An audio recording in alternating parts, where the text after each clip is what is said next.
हिम्मत पैदा करने के लिए आपको थोड़ा सा बेवकूफ़ और थोड़ा बहादुर दोनों होना पड़ता है। इन्वेस्टर्स जब आते हैं ना तो उनके साथ उनकी कुछ ख्वाहिशात भी होती हैं। तो वो बहुत टफ डे था मेरी ज़िंदगी का, मुश्किल तरीन दिन था। ठीक है, अब मिसाल के तौर पर अगर आप अपनी फिल्म नेटफ्लिक्स को दे रहे हो ना तो फिर वो सिर्फ नेटफ्लिक्स पे ही होगी, ठीक है ना, वो कोई और पोर्टल नहीं लेगा, एक्सक्लूसिविटी। एग्जैक्टली, ठीक है ना। Hi, my name is Rahil Bhatt. Welcome to Unboxing Success. From the streets of Sakha to the halls of Harvard, our guest today is film director Mr. Nabil Qureshi. He is one of the youngest directors in Pakistan जिनकी पहली film became a sensation, नामालूम अफराद, और उसके बाद से उनके 10 साल के करियर में उन्होंने 8 फिल्में और बनाई हैं and he is not stopping anytime soon. We talked about why there is no original Pakistani content on Netflix, and how he started off by making cricket promos on his small computer, how he went from not knowing what film production meant to making a film of his own.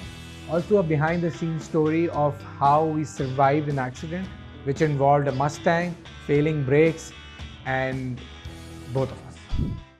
Okay, ladies and gentlemen, welcome to the Black Box. My name is Rahil Bhatt और मेरे साथ मेरे co-host हैं यासिर जलबानी. अस्सलाम वालेकुम. वालेकुम सलाम.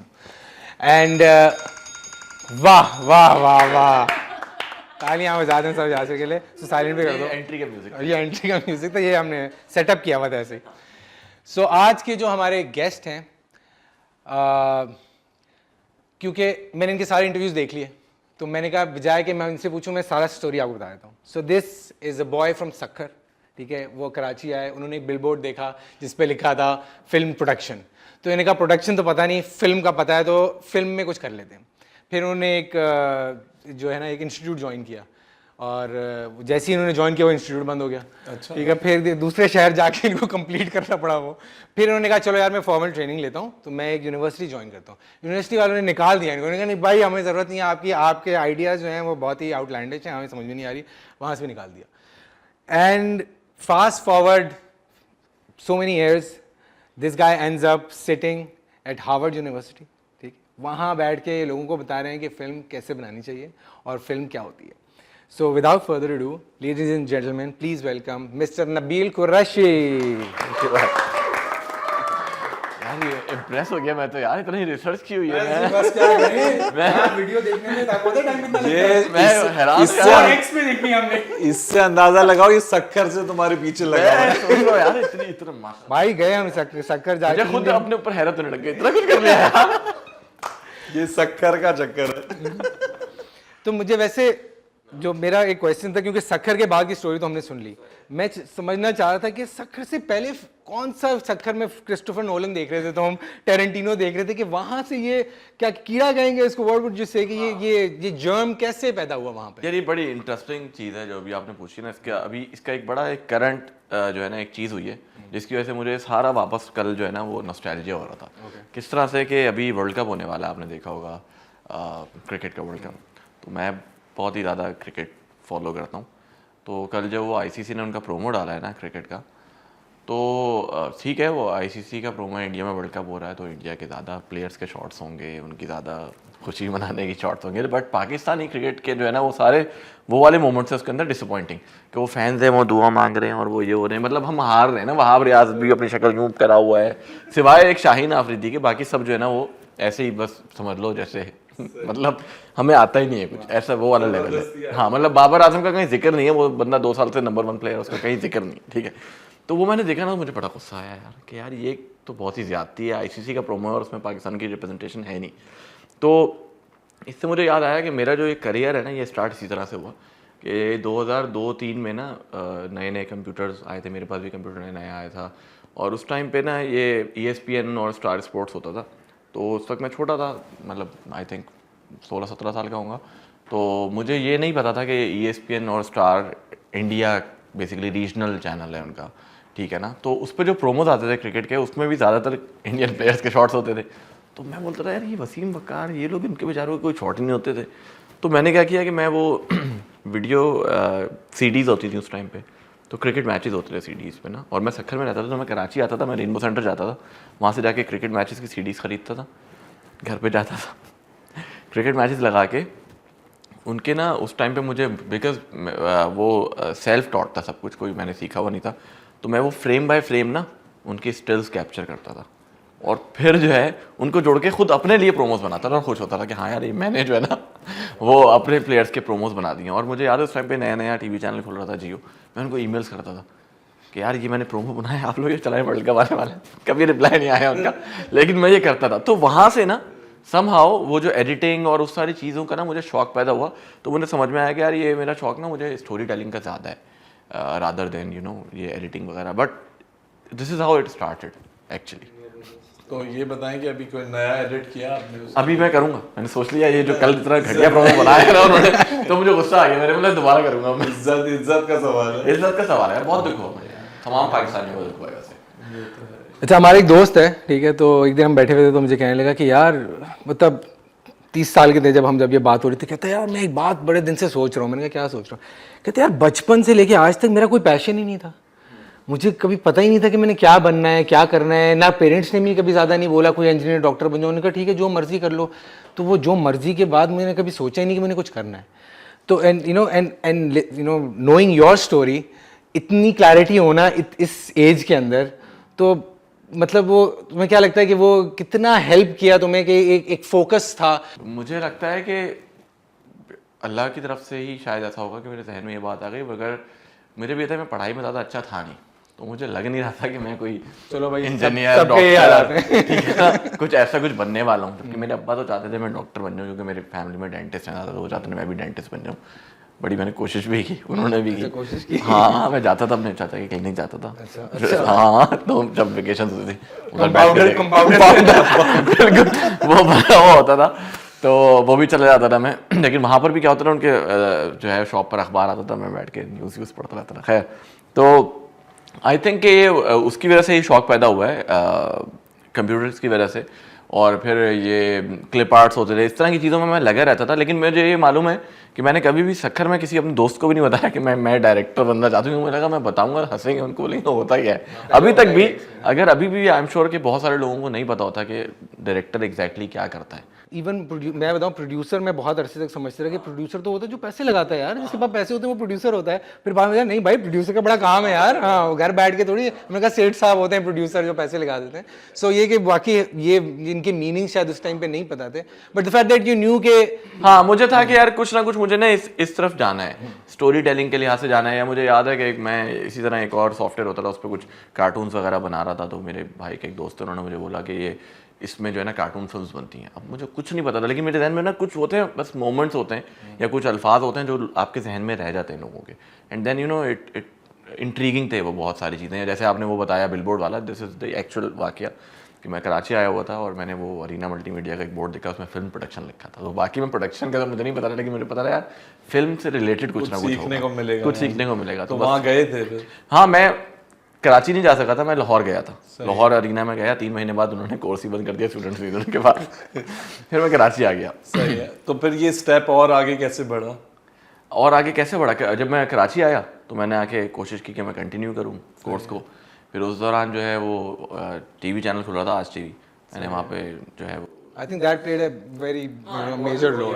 Break through तो वही था। बट ये कि वो जो शोज वगैरह भी करते थे वहाँ पर, उसमें भी एक कुछ ना कुछ नजर आता था कि कोई चीज कर रहा है, कोई आउटडोर शूट हो रही है, वो ये कर रहा होता था कुछ ना कुछ। हाँ लेकिन वही है कि 2004-05 में तो कोई वीडियो बनाया था, कोई बड़ा पॉलिटिकल था, टायर जल रहे थे, मुझे याद नहीं आ इनकलाब मुर्दाबाद। हाँ बड़ा अच्छा वीडियो बनाया था। ये बीएनएन वाला टाइम है, ये तो फॉर्मेट बीएनएन वाले टाइम में तो फिर वो मतलब उसमें लग रहा था कि मेहनत हुई है यार कैसे कि काम हो रहा है कुछ ना कुछ। तो अब इसमें पता है क्या, यहाँ कहानियां तो हर कोई बना लेता है, सुना भी देता है। ये बताओ कि हिम्मत कहाँ से आती है कि यार फिल्म अब बनानी है, ये करना है, ये कैसे बंदा सोचता है? आई थिंक हिम्मत पैदा करने के लिए आपको थोड़ा सा बेवकूफ़ और थोड़ा बहादुर दोनों होना पड़ता है। क्योंकि आई थिंक बेवकूफ़ी ज़्यादा इंपॉर्टेंट है। पहली मरतबा जब फिजा और मैंने फिल्म बनाना शुरू की तो हमारे पास पैसे तो नहीं थे, जेब खाली थी, थोड़े से पैसे थे मेरे पास। जहाँ से आइडिया जनरेट हुआ नामालूम अफराद का, मेरे पास 10 लाख रुपए थे। मैंने कहा कहाँ से, तो ये स्टोरी बहुत मशहूर है तो कहाँ सेव रखूँ, तो वहाँ से ये नामालूम अफराद का आइडिया जनरेट हो गया कि बैंक में रख दूँगा। बैंक में तो जल जाते हैं यार, मेरे पैसे ज़ाया हो जाएंगे, तो मैंने इंश्योर्ड होते हैं। तो दिस इज़ हाउ नामालूम अफराद मेड। तो खैर पैसे जो है वो फिजा ने अरेंज किए, उसने बेचारी ने पहली फिल्म में अपने प्लॉट्स वगैरह भी बेचे, और ये है कि पहली फिल्म हिट हो गई तो उससे ज़रा हिम्मत आ गई। सही, वो सारे अपनी इन्वेस्टमेंट थी, हाँ, जेब से पैसे लगे थे, कोई इन्वेस्टर नहीं, कोई इन्वेस्टर नहीं है उसमें जो है वो। मैंने सिर्फ कहा था कि मैं पैसे लगाऊंगा, सिर्फ मैंने लगाए नहीं थे ही नहीं वो 10 लाख ही थे बस। वो मैंने कहा इसकी हिम्मत थी। हाँ, क्योंकि मैं ऑलरेडी जॉब कर रहा था, तो मैं बता रहा हूँ ना, मैं अगर टेक्निकली स्पीकिंग शायद मैं आज तक जियो का एम्प्लॉय हूँ शायद, क्योंकि मैं वहाँ से निकला था उनसे बोल के कि यार मुझे 3 महीने की अनपेड लीव दे दें, मैं जा रहा हूँ शूट कर वापस आ जाऊँगा। अकाउंट में पैसे आ रहे? नहीं कहाँ से फिर कैसे? अच्छा भाई, हमारे साथ एग्जैक्टली ये किस्सा हुआ है। हमने जब छोड़ा जियो तो एक टाइम मैं यासिर को फोन किया, मैंने कहा यासिर मेरे फिर अकाउंट में पैसे आ गए। मेरे पैसे नहीं आया, मेरे तो पेट्रोल भी बंद हो गया था। नहीं भाई, मेरा ऐसा नहीं हुआ कुछ। इसका हुआ था। आ जाएंगे भाई, लेने आ जाएंगे, रहने दो यार। नहीं, मुझे बोलते तुम भी मत बोलना, मेरे भी बंद हो जाएंगे। ये आदमी है। नहीं मैं तो खैर ईमानदार आदमी था। मैंने उनसे बोला मैं जा रहा हूँ, आप मुझे तनख्वाह नहीं दीजिएगा 3 महीने की, 3 महीने बाद में आऊँगा तो मुझे दे दीजिएगा। क्योंकि मुझे था कि ठीक है फिल्म बना के मैं आ जाऊँगा, कौन सा यहाँ पर ऐसा होगा कि फिल्में बनना शुरू हो जाएगी। हमें तो ये था कि भाई एक फिल्म बनाएंगे बस फिर मर जाएंगे, ठीक है ना। यही होता है। तो ये तो अल्लाह की तरफ हालात ही कोई सीन हालात, फिल्में बनती नहीं थी। और जो बना भी रहा था वो शोएब मंसूर फिल्म बना रहा था, आप सोच भी नहीं सकते थे कि अच्छा, आप उस लेवल पे ये बताओ पहुंचेंगे। मुझे, फिल्म के पूरा जो एक फिल्म बनी पहली, कितना टाइम लगा टोटल बनने में? हाँ, बनने में, स्टोरी में? यार 1 साल 1 साल with from script till release. अच्छा, स्क्रैच से लेके हाँ। और रिलीज तक। ठीक वो आई थिंक उस वक्त की पाकिस्तान की पहली फिल्म होगी जो पहले साल में ही बनी थी और रिलीज भी होगी, वरना उस टाइम में फिल्में बनती रहती थी। और इन्वेस्टमेंट कवर हो गई तुम? इन्वेस्टमेंट ऑलमोस्ट, हाँ ऑलमोस्ट, मतलब फर्स्ट फिल्म में करना ब्रेक बड़ी बात इवन है हो भाई। गया था, बड़ी बात है। और वही मैं सुन रहा था कि मैं 3 टाइम्स आप अगर बना ले तो बिल्कुल, three तकरीबन times। ब्रेक ही होने जाता। लेकिन वो फौरन नहीं हुआ था, within like 5-6 years over the time, because आप दोबारा रीसेल करते हो अपने राइट्स। तो this is how you will come to the business side of it, but इससे पहले जब ये फिल्म ये बना रहा था, जब बना चुका था मेरे ख्याल में, या बनाने के बीच में था, तो कहीं मेरी इससे बात हुई थी, तो मैं हाथ जोड़ा, मैंने कहा यार मुझे कोई लिफ्ट वाले का रोल ही दे दे, जो बटन दबाए, सिर्फ ग्राउंड का डायलॉग भी नहीं हो उसका, मुझे ऊपर से नीचे ले जा। खैर मजाक में, बट बात यह है कि शायद बहुत सारे लोगों को ये नहीं पता है, जो कि हम अभी शुरू में भी डिस्कस कर रहे थे, कि we have been part of a film, a real live action film. Oh yes, ठीक है, तो I will start the story, ठीक है, and I would want you to continue जहाँ मैं छोड़ूंगा, ठीक है। सो हम बेसिकली स्टोरी का एंड मैं बताऊंगा। हाँ, स्टोरी का एंड ये बताएगा। तो स्टोरी यहाँ स्टार्ट होती है, हम एक कमर्शियल शूट के लिए, हम लोग गए हुए थे उर्माड़ा कुंडमलीर साइड। हाँ, उधर गए हुए थे। और ये हमने सन बताओ, सन कौन सा है? ये है 2000 आई थिंक 2009 है ना, 9-10 है। 9-10 की बात है। तो आमना वाज डायरेक्टिंग द कमर्शियल, और जो है नबील ऐसे, हमने पहले भी बहुत साथ आमना के साथ में क्यों कमर्शियल करता है, तो नबील वाज ऑब्वियसली, तो we had a good friendship. उस वक्त तक जान पहचान अच्छी थी, मगर इसके बाद फिर बहुत ज़्यादा अच्छी होनी पड़ी थी। तो हुआ ये कि हम एक उस कमर्शियल के अंदर एक गाड़ी थी मस्टैंग, वो पुरानी क्लासिक मस्टैंग थी, उसमें हम शूट कर रहे थे पूरा दिन। अच्छा, उसमें आमना ही बैठी हुई है, वो बिल्कुल एज पे जा रही है, रिवर्स हो रही है, चीज़ें हो रही हैं, तो थोड़ा सा उस गाड़ी का थोड़ा चीज़ें हल्की थी, बट काम चल रहा था। बट वी नेवर थॉट कि ये भी हो सकता है। तो खैर इवेंचुअली हुआ, पूरा दिन की शूट हो गई। अब कुछ क्लोजअप्स रहते थे, एक शॉट था उसके पास सिर्फ क्लोजअप्स थे, तो वो तो हमारे साथ 2 और मॉडल, मैं था, 2 और मॉडल्स थे। तो हमने कहा कि हम जो है ना चाहते हैं आखिरी लोकेशन पे। तो नबील ने बोला यार मुझे पता है लोकेशन, मैं तुम लोगों के साथ ही आता हूँ। तो नबील हमारे साथ बैठ गया, हम अब चारों जा रहे हैं, अब गाड़ी चल रही है और हम बातें बातें कर रहे हैं इधर उधर से, एकदम से जो है ना आवाज़ आती है, Babar was driving, no I think Faraz was driving. हाँ, तो फराज का एकदम से मजा आता है, यार ब्रेक नहीं लग रही। हमने कहा हाँ ब्रेक नहीं लग रही, अभी हम ना गिर जाएंगे हमारे पहाड़। अच्छा, अब दोनों तरफ पहाड़ियां हैं, इमेजिन, सिर्फ खुरदरी रोड चल रही है, रोड भी बस ठीक ठाक ही है, और डिच थी। हाँ, डिच थी, दोनों तरफ खाइयां और पहाड़ियां और कुछ भी नहीं है। अच्छा, हमारा 200 लोगों का क्रू तो होगा मेरे ख्याल में, मगर वो ट्रक और सारी गाड़ियां पीछे छोड़ गए। हमने कहा हम पहले लोकेशन में जाके लोकेशन का मुझे पता था, इसलिए सब हमें फॉलो कर रहे थे। और जब हम लोग यूं कर रहे थे ना बचाओ बचाओ, तो उनको लगा हम लोग पार्टी कर रहे हैं गाड़ी में, हम लोग एंजॉय कर रहे हैं, तो इसलिए उन्होंने बोला कोई मसला नहीं। तो अब हम जा रहे हैं, अभी पैराशूट खुलेगा, उड़ जाएंगे। नहीं, अभी हमने ना ब्रेक लगाई, वो कह रहे ब्रेक नहीं लग रही ना। फिर कुछ 5 सेकंड बाद एकदम से हम भी हमने कहा क्या मतलब ब्रेक क्यों नहीं लग रही, क्या हुआ है? तो हमने जब गौर से देखा तो वो थोड़ी पैनिक फैल गया। अच्छा, अब हम जब हम थोड़ी स्लो स्पीड में, हम 50-40-50 के होंगे, तो एकदम से एक हाँ स्लोप आती है, तो जैसे स्लोप आती है गाड़ी थोड़ी और तेज हो जाती है। फिर उसने थोड़ा क्या किया, ब्रेक नहीं लग रही, मैं क्या करूँ, चीखना शुरू हो गया। अब हम पैनिक करना शुरू हो गए। सामने देखा 2 ट्रक आ रहे हैं ऐसे। मैंने कहा तो मैं अच्छा हम सब चीख रहे हैं, मैंने कहा ट्रक में मार दो। फिर कोई चीखता है नहीं वो ट्रक में ना मारना, गाड़ी में हम मर जाएंगे, ये हो जाएगा। तो हम 2 ट्रकों के बीच में से, फुल फिल्मी सीन चले, काश कोई रिकॉर्ड कर रहा था। 2 ट्रक्स के बीच में से हम गुजरे हैं, ठीक है। अब गुजरे, अब आगे एक और लंबी ढलान। अच्छा मैंने ये सोचा, मैंने कहा यार अगर इधर से नीचे गए ना तो फिर दोनों तरफ खाई हैं, कुछ कोई सीन नहीं है। अब मुझे नहीं पता बाकी लोग क्या सोच रहे हैं, मैं अपने दिमाग में कैलकुलेशन कर रहा हूँ कि देखो मैं ना ऐसे करके अगर छलांग लगाऊंगा ना, पैर यूं करूंगा, ऐसे करके ना मैं खड़ा हो जाऊंगा जाके। अब इसी स्प्लिट सेकंड में डिसीजन मैंने लिया है। अच्छा और जब मैंने सामने देखा तो वो ड्राइवर जो था वो बेसिकली गाड़ी क्योंकि टॉप डाउन थी तो वो उसके डोर पे बैठा हुआ है और यूं उसने स्टीयरिंग पकड़ा हुआ था। मैंने कहा अगर ये कूद गया, अच्छा आवाज आई जंप जंप जंप मैंने लगाई थी, मैंने बोला जंप लगाओ। हाँ तो मैंने कहा ये जंप कर गया तो फिर तो कोई सीन ही नहीं है। ड्राइवर ही जंप कर। हाँ तो मगर मुझे समझ में नहीं आया ना, ओके स्प्लिट सेकंड में हो रहा है। तो मैंने कहा बस ठीक है, फिर कैलकुलेशन कर, मैं यूं गया हूँ एग्जैक्टली ऐसे, मैं यूं गया हूँ और उसके बाद मुझे वो पानी में से पेबल फेंकते हैं ना कि यूं, तो मैं यूं करके जा रहा हूँ यूं करके। अब मुझे था बस मैं जब भी रुकूंगा ना, जब भी रुक जाऊंगा तो मैं खड़ा हो जाऊंगा, बस मुझे ये पता है कि मैं खड़ा हो जाऊंगा। तो कहीं मैं जाके इधर उधर लगा के किसी पहाड़ी पे लगा और मैं खड़ा हुआ हूँ। और मैंने वाइट टी शर्ट पहनी थी इसी तरह की और शॉर्ट्स पहनी हुई थी और मैंने जब ब्लू से रखी कोई एक्वा कलर की कोई शर्ट थी, मुझे याद है। एक्वा थी, हाँ अंदर वाइट टी शर्ट थी और ऊपर शर्ट की वीडियो मुझे पता है, ब्रांड का पैलेट पता है, ब्रांड भी था। तो ये सस्ती टी शर्ट खरीदी होगी इसने। वो जो भी थी वो वाइट नहीं रही, फिर बात ये है वो हो गई रेड पूरी। अच्छा और मैंने यूं हाथ किया है तो मेरे ना मुझे लग रहा है कि हल्का हल्का खून निकल रहा है, तो मुझे समझ में नहीं आया। अच्छा फिर मैं पीछे मुड़ा तो मैंने देखा गाड़ी नहीं है, तो मैंने कहा भाई ये तो मर गए। अच्छा फिर पीछे देखने में एकदम से मैंने रोड पे देखा तो एक ना वो जैसे नहीं फिल्म में लाश का वो बना होता है येलो टेप, तो ना एक बंदा यूं करके ना सड़क पे पड़ा हुआ है। मैंने कहा ये कौन है ना, क्योंकि मैंने नहीं देखा कि क्या हुआ उस वक्त, तो मैं भागा मैंने जाके इसको उठाया। तो बोले कि ये क्या हुआ, क्या वो फिल्म में क्या होगा, कहाँ आए हम। मैंने कहा कुछ नहीं हुआ, झंझोड़ में कुछ नहीं हुआ, हम ठीक है, हम जिंदा है। हाँ ये था, मैंने कहा हम जिंदा है। अच्छा तब तक वो कोई पीछे ट्रक्स रुक गए, वो पठान भागते हुए आ गए ना देखने के लिए क्या हुआ है।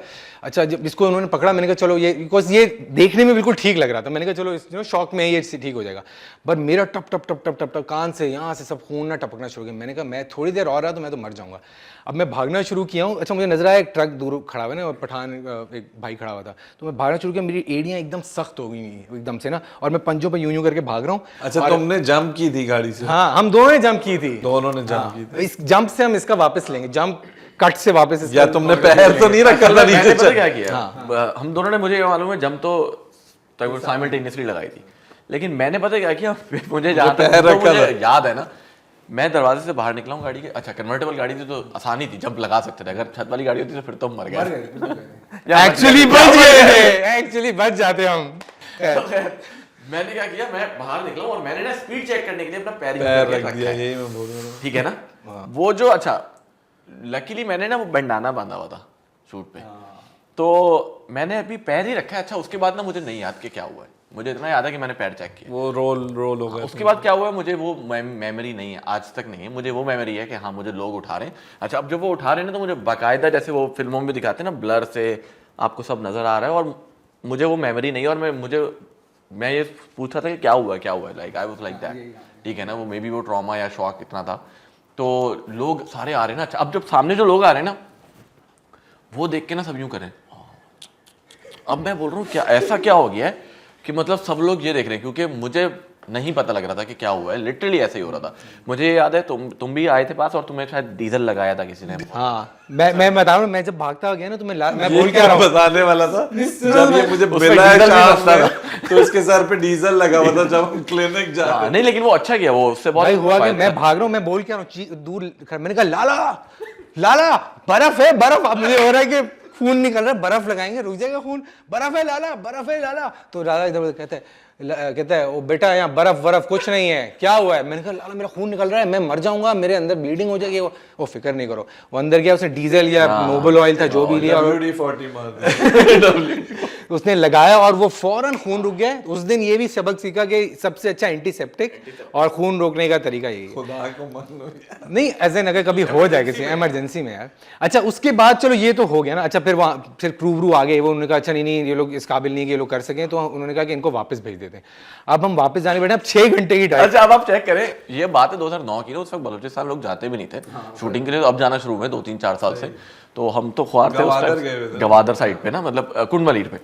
तो अच्छा अब जब मैं बता रहा था ना कि सब लोग ऐसा देख रहे हैं, मुझे समझ में नहीं आ रहा कि क्या हो रहा है क्या आ रही हो रहा है। मुझे इतना याद है आमना भी जब आई थी मेरे पास ना, तो मेरा मैं अपर पहना हुआ था, सर्दियाँ थी, मेरा शोल्डर यूँ था ना, तो मैंने बॉस को बोला कि बॉस ये मेरा शोल्डर जो है ना ये गया, आई कुड फील। ठीक है ना, उन्होंने बोला ठीक है कोई बात नहीं, आओ। मुझे हमें जाके वैन में बिठाया थोड़ी देर।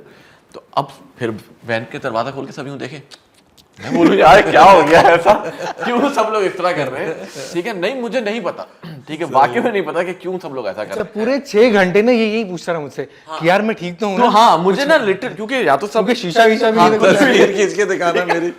नहीं मैं तो देख सकता था ना हो क्या रहा है, इसका मुंह यहाँ से सूज रहा है। अच्छा ये और मैं हम लोग, अब सोचो मेरा एक ये फ्रैक्चर हुआ हुआ, और ये मुझे रास्ते में पता लगा कि ये फ्रैक्चर हुआ हुआ है, और मुंह तो मेरा समझ लो डिमेंटेड पूरा, और इसका सारा ये सारी चीज, सारी बॉडी छिली हुई। मेरी चीज मैं तो बैठ भी नहीं सक रहा था, मैं यूं था ना, हाथ रख सकता हूँ ना बैग लगा सक रहा हूँ। यही बोल रहा था जब मैंने से बोला ना, तो मैं इतनी लग गई, तो ये बोल रहा यार मुझे तो कुछ भी नहीं लगी, उसको लग गई है बहुत। हम दुआएं कर रहे थे यार, हाँ तुम्हारे लिए हम दुआएं कर रहे थे। तो अच्छा अब क्या हुआ कि हम लोग सोचो 2 लोग विद फ्रैक्चर और ऑल दीज इंजरीज 6 घंटे हाईएस्ट में बैठ कर आया। अच्छा वो हाईएस्ट वाला बेचारा तेज चला रहा है ना, मैंने उस 2-3 बार उधर भी एक्सीडेंट होते होते बचा। हाँ, ठीक है। अच्छा अब सोचो मैंने उसको बोला भाई देख जो होना था ना वो हो गया है, तू आराम से चला। ठीक है, मतलब हम बच गए, अब तू सांस ले रहे हैं अभी।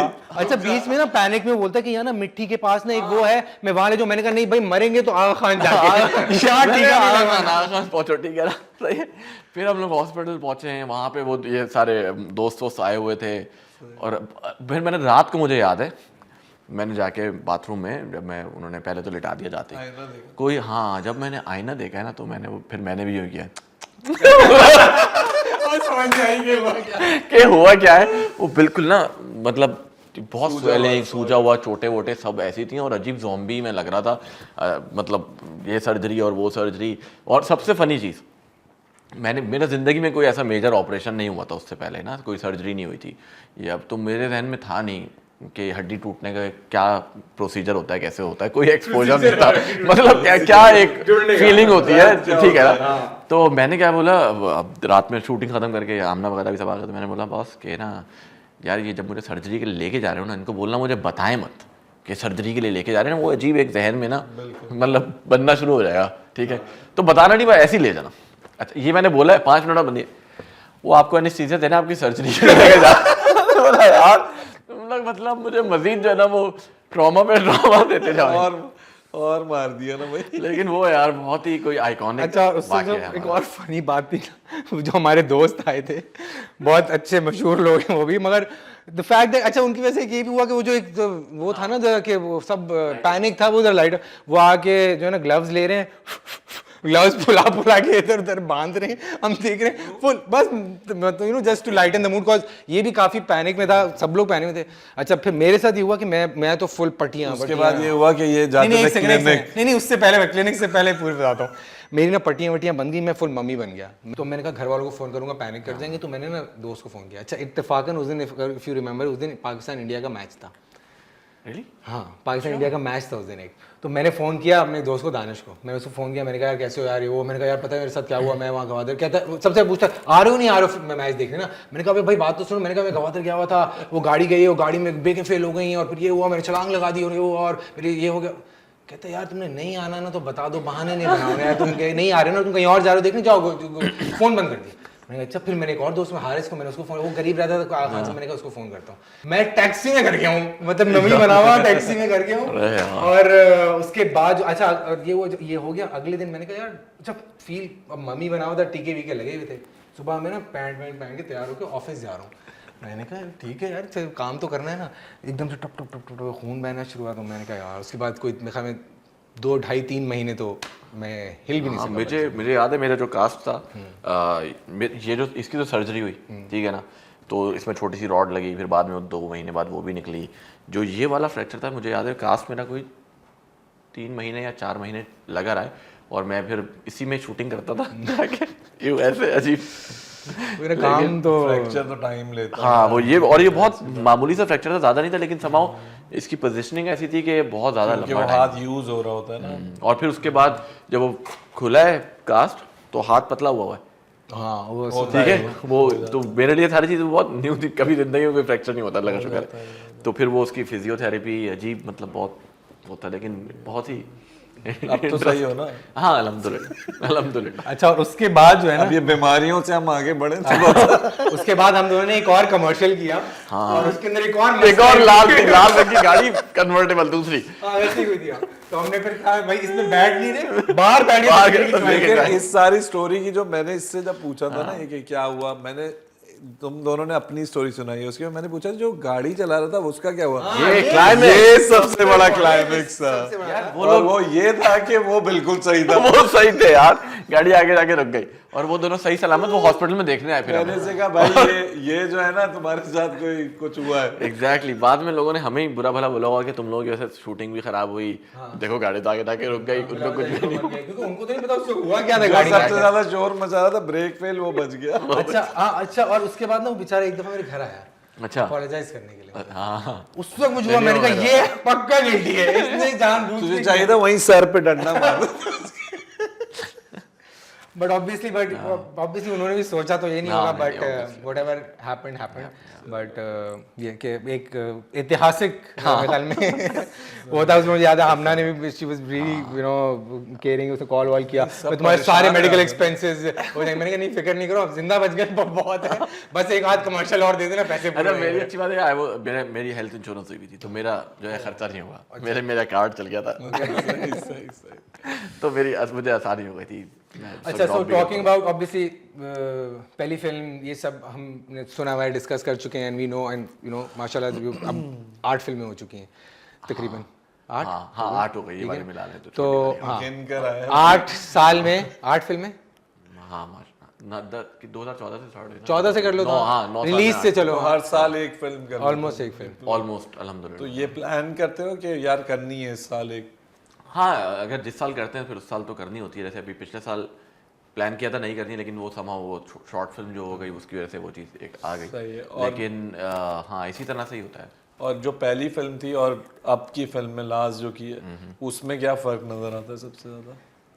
यार आई थिंक आसान हो गया है, मुश्किल हो गया है, और इंडस्ट्री challenge में ज़्यादा प्रॉब्लम है। हो गई यार, है, चैलेंजेस ज्यादा हैं या मुश्किल पैसे है। नहीं बन रहे हैं या आई थिंक थोड़ा सा फाइनेंशियली चीज़ें थोड़ी सी डिफरेंट हो गई हैं कहूँगा, या डिफिकल्ट थोड़ी सी हो गई है ओवरऑल, क्योंकि जिस तरह की सिचुएशन में इस वक्त मुल्क है वो थोड़ा सा ज़रा इस वक्त डिफिकल्ट हुआ है टू इन्वेस्ट। लेकिन जब तुमने जिस तरफ मूवीज कर ली इतनी सारी, तो उसके बाद तो इन्वेस्टर आते होंगे ना तुम्हारे हाँ, पास वो कि यार सही हम है। पैसे लगाने को, तो एक ट्रस्ट बिल्ड हो जाता है इंडस्ट्री के अंदर। बिल्कुल ऐसा ही है, लेकिन इन्वेस्टर्स जब आते हैं ना तो उनके साथ उनकी कुछ ख्वाहिशात भी होती हैं, इसलिए we try and avoid those kind of investors. सही सही we rather you know invest our own. सही। और कभी तुम्हारे पास कोई स्टोरी लेकर आता है इस तरह हाँ आते हैं कि यार ये स्टोरी है तुम करोगे या क्या, तो उसको लाते क्या हैं करते लोग यार, मैं सुन जरूर लेता हूँ क्योंकि कुछ नहीं पता हो सकता किसी के पास कोई अच्छी स्टोरी हो, ठीक है ना। लेकिन मुझे लगता है कि आपको फिल्म हम जो बनाते हैं मोस्टली आउट ऑफ पैशन ही बना रहे हैं। इतना ज़्यादा फीजिबल बिजनेस नहीं है, ऐसा मॉड्यूल नहीं है अभी कि आपको इससे बहुत पैसे बना रहे हो। It is more of a passion right now for all the film makers जो भी पाकिस्तान में भी काम कर रहे हैं। तो आई थिंक हम इसीलिए करते हैं कि यार जो कहानी हम सुनाना चाहते हैं या जो हम कहना चाहते हैं तो वो हम खुद सुनाएं। पैसे तो आप इश्तेहार करके या और कुछ काम करके बना लेते हो, उसमें उनकी मर्जी उनकी कहानियाँ चल रही होती हैं। तो इसमें जो है ना वो कहो जो आपको कहना है, तो ज़्यादा बेहतर रहता है कि आप जो चाह रहे हो वही बनाओ। सही क्योंकि 1 साल आपने लगाना है, अगर आपने 1 साल किसी और की चीज़ सुनाने में लगा दिया जिस पे आपका बिलीव ही नहीं है, तो फिर आई थिंक वो आपने ज़ाया ही किया टाइम। टाइम ज़ाया हो गया। मतलब शायद आपको पैसे तो मिल जाएंगे लेकिन समाओ वो चीज़ आपको लेटर ऑन तो is it difficult to say no to people like जो पैसे लेके आ रहे हैं स्पेशली, और and I am sure there must be people जो कि इन्फ्लुएंशियल भी होते हैं कहीं ना कहीं, जिनको शौक होता है कि हम पैसे लगाएंगे और हम फिल्म बनाएंगे, और कभी बार ये भी होता होगा मेरे बेटे भांजे को भी ले लो, इस तरह भी तो आपके ऐसा अल्लाह का शुक्र है इस तरह के लोग वैसे कम ही आते हैं हमारे पास, बिकॉज आई थिंक उन लोगों को भी पता होता है उनको किसके पास जाना है, उनको भी ये भी है, वो भी लोग हैं, वो लोग भी हैं, वो लोग भी हैं, और वो फिर आपको पता भी लग जाता है इंडस्ट्री से कौन किस तरह से है क्या है, तो उस तरह के लोग कंपैरेटिवली बहुत ही कम आते हैं। the weirdest pitch कोई ऐसी प्रोडक्शन वाइज स्टोरी वाइज हमारे पास कोई आई हो जो that you thought was interesting या weird थी? यार मेरे पास नहीं आई, लेकिन मुझे कहीं से किसी और की किसी एक फिल्म का पता लगा था, किसी ने फिल्म बनाई, अच्छा मैंने अच्छा चलो अच्छी बात है, बनाई है, पैसे लगाए, अच्छा भाई उनको एक सर्टेन स्पेसिफिक डेट पे रिलीज करनी थी। मैंने पूछा भाई इनको क्यों ऐसा करना है, किसी और की फिल्म है? उन्होंने बोला वो पता नहीं किसी की उनके हस्बैंड की बर्थडे थी और उनको रेड कारपेट करवाना था, सारे एक्टर्स बुलाते हो। तो ये मुझे बहुत वियर्ड लगा के मतलब यार अच्छा है, बच्चे की सालगिरह फिल्म निकालो। तो ये बड़ा चक्कर होता है। इसी तरह और भी बहुत सारे लोग हैं जो एग्रीकल्चरल उसमें हैं, वो लोग बहुत आते हैं कि जी हमारे पास हमारी फसल कट गई है, हमारे पास पैसे जमा हो गए, फिल्म बना दें या हमें हीरो आना है, तो वो आपकी क्रेडिबिलिटी खराब होती है इस चीज़ में। अगर देखो टैलेंटेड बंदा है, फॉर एग्जांपल अगर किसी में बाकी मेरिट है, वो एक्टिंग कर सकता है या स्टोरी लिख सकता है और उसके पास पैसे, तो व्हाई नॉट। कॉज भी तो लेकर आते होंगे लोग कि यार किसानों पे फिल्म बना दो या इस पे बना नहीं दो। अभी तक तो ऐसा नहीं आया कॉज लेके। आई थिंक शायद वो बना देता है, वो हमें बना अगर ऐसा कुछ होता तो वाकई में कोई कॉज होता, कोई चीज़ होती तो जरूर बना देता, लेकिन ऐसा अभी तक कोई ऐसे लोग आते नहीं, कम ही आते हैं। आते हैं तो उनको आसानी से तरीके से समझाना पड़ता है। हम खुद बनाते हो स्टोरी ज्यादातर? हाँ फिजौर में हम लोग प्लॉट नहीं पूरी फिल्म्स जो हमने लिखी है सारी डायलॉग्स हाँ डायलॉग स्क्रीन प्ले एवरीथिंग फिजौर में अभी को right. So are you accessible in that way? तुम्हें लगता है कि तुम्हें लोग are you accessible when people is it easy to approach you? मैं वैसे ही ना थोड़ा सा सोशली ज़रा ऑकवर्ड हूँ, मैं लोगों से ना मिलता नहीं हूँ, मेरा ये प्रॉब्लम है।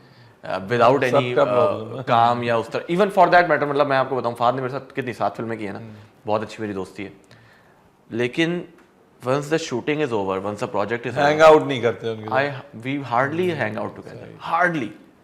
लाइक यू नो अगर मैंने पिछले साल 1 साल फिल्म नहीं की तो हम इससे 1 साल में शायद 2 या 3 बार शायद मिले होंगे, दैट्स इट। लेकिन हाँ फ़ोन पे ज़रूर बात हो जाएगी, तो इस तरह से रहता है। तो मुझे मिलने में ना मुझे लगता है मिल के नो करना ज़्यादा डिफिकल्ट है। True. फ़ोन पे या इस पे चीज़ें ना लिखने में थोड़ा आसानी रहती है। सोच के लिख देते हो, सोच स्टैंडर्ड के आंसर नहीं, और आपको जो दिल में आ रहा है वो भी लिख दिया आपने, खुल के बात हो गई। हाँ बाकी ये है कि अगर कोई लगता है आपको कि हाँ यार कोई अच्छी अपॉर्चुनिटी है तो फिर मैं मिल लेता हूँ लोगों से, मिल के कोई बुरा ही नहीं है, हो सकता है किसी के पास कोई अच्छी चीज़ हो, उसमें कोई वो नहीं। तो सबसे अच्छी अपॉर्चुनिटी क्या मिली? अभी तक मैंने ज़्यादातर तो अपना ही काम किया हुआ है, लेकिन अपॉर्चुनिटीज़ आती हैं, आई एम श्योर कुछ अच्छी भी होती होंगी, लेकिन अभी तक अल्लाह का शुक्र है मुझे ऐसा कोई रिग्रेट नहीं है कि मैं बोलूँ कि यार ये चीज़ आई थी मैंने छोड़ दी, और जो छोड़ दिया तो छोड़ दिया, वो मेरे लिए तो था ही तुम्हारा बेस्ट अभी क्या काम लगता है कि तुम्हें इन मूवीज में जो तुमने काम किया है उसमें सबसे यार बेस्ट अच्छी मूवी भी और फाइनेंशियली भी जो रिटर्न भी अच्छा आया हो जिसका? और यार देखो मेरा तो रिटर्न, क्योंकि मैं तो डायरेक्टर हूँ, मैं तो फीस ले लेता हूँ, ठीक है ना, फिजा प्रोड्यूसर है तो रिटर्न या प्रॉफिट्स का तो सारा वो हैंडल करती है चीज़ें। और आई थिंक इवन फॉर फिजा भी बिकॉज हम इतने से काम कर रहे हैं, आई थिंक हमारे लिए सबसे ज़्यादा एज ए मेकर ना सबसे ज़्यादा इंपॉर्टेंट चीज़ होती है बॉक्स ऑफिस। ठीक है monetarily it makes a lot of sense, लेकिन एक फिल्म मेकर के लिए ना सबसे बड़ा रिवॉर्ड वो होता है कि कोई निकल के ये बोले यार हमने आपकी फिल्म देखी थी और मुझे बहुत मज़ा आया, आला लगा। जैसे अभी मुझे रिसेंटली किसी ने बताया, अब वल्लाह आलम सच है वाकई में ऐसा हो रहा है या नहीं हो रहा है, कि उन्होंने कहा कि वो 1-2 लोग थे सरकारी अफसर थे, उन्होंने आपकी फिल्म देखी कायदे-ए-आज़म जिंदाबाद, ठीक है, रेडी हो जाओ कुछ और उन्होंने जो है ना वो रिश्वत लेना छोड़ दिया। सो आई वाज लाइक कि यार बहुत बड़ी बात है अगर ऐसा हो गया, दैट मीन्स कि अगर ऐसा हो गया, वैसे तो आई स्टिल डाउट, ठीक है ना, बहुत मुश्किल है क्योंकि रिश्वत बहुत लुक्रेटिव चीज है, रिश्वत लेने वाला चलो। और दूसरी बात ये कि चलो मिसाल के तौर पे लेने वाला हमेशा ही बोलता है मैंने छोड़ दिया मतलब आई डोंट नो, तो अगर उसने बाकी छोड़ दिया तो यार मुझे लगता है बहुत बड़ी बात है, ठीक है। या जैसे और मेरे कुछ और दोस्त हैं जानने वाले, जब लोड वेडिंग बनाई तो हमने उसमें डाउरी की बात की, तो एक हमारे दोस्त हैं राइटर भी हैं, वो उन्होंने भी कहा कि यार मैं मतलब शादियाँ हुई इन्होंने नहीं ली है डाउरी, तो समहाउ यू नो अगर आपकी फिल्म किसी की जिंदगी में थोड़ा बहुत भी फर्क लेकर आ रही है या एटलीस्ट वो हाँ या थोड़ा बहुत आपको एटलीस्ट सोचने पे ये मजबूर कर रही है ना, I think that serve the purpose. और कोई निकल के बाहर आपको ये बोलता है मुझे आपकी फिल्म अच्छी लगी, आपने उसमें ये बहुत अच्छी बात की थी या कुछ ऐसा किया था, तो आई थिंक मेकर के लिए ना वो चीज़ हमेशा उसको याद रहती है, उसको शायद ये याद नहीं रहेगा क्योंकि पैसे तो खर्च हो जाएंगे, पैसे आप कमाएंगे वो मटेरियल है, इवेंचुअली ये चीज़ें होती हैं जो क्रिएटिव या आर्टिस्ट को जिंदा रखती है, आई थिंक ऐसा है। सही बात। तो अच्छा, ये फिल्म माइंडसेट क्या है तुम्हारे ख्याल में? कोई फिल्म का माइंडसेट है, मतलब एज एन, मतलब अगर मैं तुम्हारी फिल्म देखता हूँ तो मुझे ज़रा लगता है कि यार चलो, तुम्हारा एक लगता है कि माइंडसेट है फिल्म बनाने की तरफ ज़्यादा।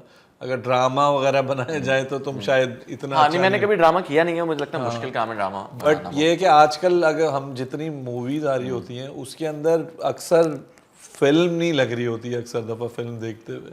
यार देखो, ये तो मेकर टू मेकर वेरी करता है, सही है।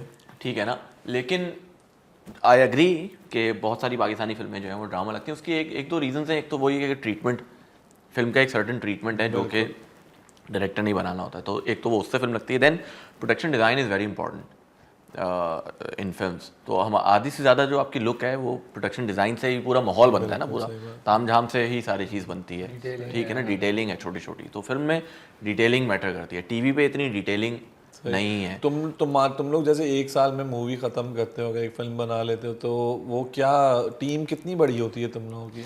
यार अगर कोर टीम की मैं बात करूंगा कि मिसाल के तौर पे एडीज हो गए और प्रोडक्शन के लोग हो गए और डीओपी, अगर कोर टीम में बात करूंगा, या मैं वो बात करूंगा जितने लोग ऑफिस में होते हैं जो प्रेप में इन्वॉल्व होते हैं, तो वो 20 लोग होंगे फॉर एग्जांपल, ठीक है ना, 20 लोग होंगे ऑल टुगेदर। फिर फ्रीलांस एंड देन ऑब्वियसली जब आप शूटिंग पे जा रहे हो तो वो तो फिर तो Third एक party दिन आपके लोग पास आपको hire कभी करने 200 लोग हैं, किसी दिन तो कभी आपके पास 100 लोग हैं मिनिमम भी। अगर फिल्म की छोटी से छोटा दिन भी होता है ना, जिसको हम बोलते हैं कि यार ये जो है ना आज लाइट डे है, तो उस दिन भी 60-70 लोग तो मिनिमम होते हैं आपके शूट पे।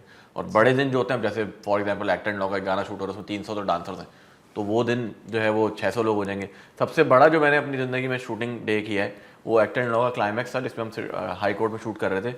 उस दिन हमारे पास शूट पे कोई 2200-2300 लोग थे, क्योंकि 2000 एक्स्ट्रास थे। सही। और हम भी पहली बार ही कर रहे थे वो, ठीक है ना। तो मुझे याद है उन 2000 एक्स्ट्रास को मैनेज करना होता थे। आप सोचो ना, 2000 लोगों को लंच ब्रेक में आप खाना कैसे खिलाओगे 2000 लोगों को? मतलब शादी में इतने लोग नहीं होते। तो वो बहुत टफ डे था मेरी ज़िंदगी का, मुश्किल तरीन दिन था वो शूटिंग वाइज। मुझे याद है एक पॉइंट आया 5-6 घंटे के बाद, क्योंकि शॉट्स हो नहीं पा रहे थे, वो लोग समझ नहीं पा रहे थे, ठीक है ना। अब उसमें से उन 2000 में से तकरीबन 500 से 600 एक्स्ट्रास होते हैं ना, वो प्रोफेशनल थे कि हाँ जी जो वो शूटिंग पर आते हैं। और 500-600 लोग जो होते हैं आपको क्राउड जमा किया हुआ था, क्योंकि हमारे मुल्क में या कराची में इससे ज़्यादा एक्स्ट्रास है नहीं। मैक्सिमम आज के दौर में 1000 एक्स्ट्रास होंगे प्रोफेशनल। सही बात है। बाकी अगर आपको इससे ज़्यादा लोग चाहिए तो you will have to like you know ask your friends, और किसी को मजदूर को ले आए आप बोल के कि हाँ भाई ठीक है दिहाड़ी मिल जाएगी, बस सिर्फ सर नजर आ जाए, मतलब उस तरह की चीज़ है। तो उनको समझाना वो सारी चीज़ सब, जैसे मिसाल के तौर पर मुझे याद है वो बारिश वाला सीक्वेंस था ना पूरा, तो हमने सबको अम्ब्रेलाज दी हुई थी। यहाँ तक कि हम लोग इतने प्रिपेयर थे कि हम शॉप जो है वो प्लास्टिक बैग्स लेकर आए थे ताकि सबके फ़ोन्स भी उसमें डाल के उनको दे दें, ताकि किसी का फ़ोन भी ख़राब ना हो। अच्छा, अब वो बारिश हो ही है, लोग डिस्पर्स होना शुरू हो गए, अरे सीक्वेंस ही यही है। फिर उनको जमा किया, ठीक है ना। फिर खैर क्या कहते हैं, जब आधा शूट हो गया, लंच ब्रेक हुआ, लंच पे मुझे याद है फिज़ा, राना जो डीपी है, इन लोगों ने भी खाना सर्व किया सबको, ताकि यू नो जल्दी जल्दी सब खाना खाएं और वापस काम पे लगे। एंड आई वाज लाइक बिल्कुल ना, मैं उदास होकर ना एक कोने में बैठा हुआ था पिलर पे ना, और मैं था कि यार क्योंकि ना डिप्रेशन में, एक तो आपके काम पूरा नहीं निकला है, then high court is a very sensitive location to shoot at. I knew कि यार ये मुझे दोबारा नहीं मिलेगी अगर आज ये सीक्वेंस ख़त्म नहीं हुआ। अब ओमपुरी साहब हैं उधर, फहाद, महवेश, सब यानी कि नो सारे एक्टर्स आपके पास, और उसको आप चीट भी नहीं कर सकते ना किसी तरीके से, हाई कोर्ट है वो सारा, ठीक है ना। तो अब मैं ये बोल रहा हूँ यार ये काम तो बड़ा रह जाएगा। आई रिमेंबर फिज़ा मेरे पास आई ना, फिज़ा ने बोला यार तू परेशान नहीं हो, अगर ये नहीं निकलेगा ना हम दोबारा लेंगे लोकेशन, ठीक है। तो that gives me a lot of confidence as director कि यार चलो ठीक है, you know, because it's all team work. अगर आपके साथ तो फिर ना, और फिर लकीली पता क्या हुआ, हमारा सीक्वेंस था बारिश में ना, Rana came to me, Rana also said to me कि यार एक काम करते हैं, देख बारिश से नहीं लोग भाग रहे हैं, हम बारिश नहीं करते। अब आधे सीक्वेंस से बारिश हुई भी, आधे में नहीं। तो देन आई थॉट कि यार एक काम करते हैं, ठीक है, जो जाने वाला पार्ट था ना वो बारिश में था, कि जब सुबह फहाद कोर्ट आ रहा है उस वक्त बारिश हो रही है। तो बोला ठीक है यार मैं थोड़ा सा क्रिएटिवली खेलता हूँ। जब खत्म हुआ है ना केस, तब ये बाहर निकले तो सूरज निकल आया, that also symbolically you know positive side. So ठीक है बारिश नहीं करते, so that was you know that I thought कि अच्छा ठीक है अगर मैं बारिश नहीं करूंगा तो ये मैं एक रीजन बनाता हूँ कि ठीक है सूरज निकला हुआ होगा एंड इट्स अ नई सुबह, ठीक है ना। तो सिम्बॉलिकली इट कॉनोटेशंस की एक बन जाएगी। तो जब वो फिर बाहर निकले तो हमने बगैर जो है ना वो बारिश के सीक्वेंस किया और वो निकल गया। तो लकीली 90% हमने काम अपना निकाला, फिर दोबारा हमने हाई कोर्ट लिया फिर, लेकिन उस दिन ये था कि क्लोज शॉट से तो हमने 500 लोग बुलाए खाली, और उनके साथ क्लोज शॉट जो Actors के जो डायलॉग्स और उस तरह की चीज़ें वो निकाली, लेकिन बड़े शॉट सारे हमने उस दिन कर लिए। बड़ा ये भाई बड़ा गई।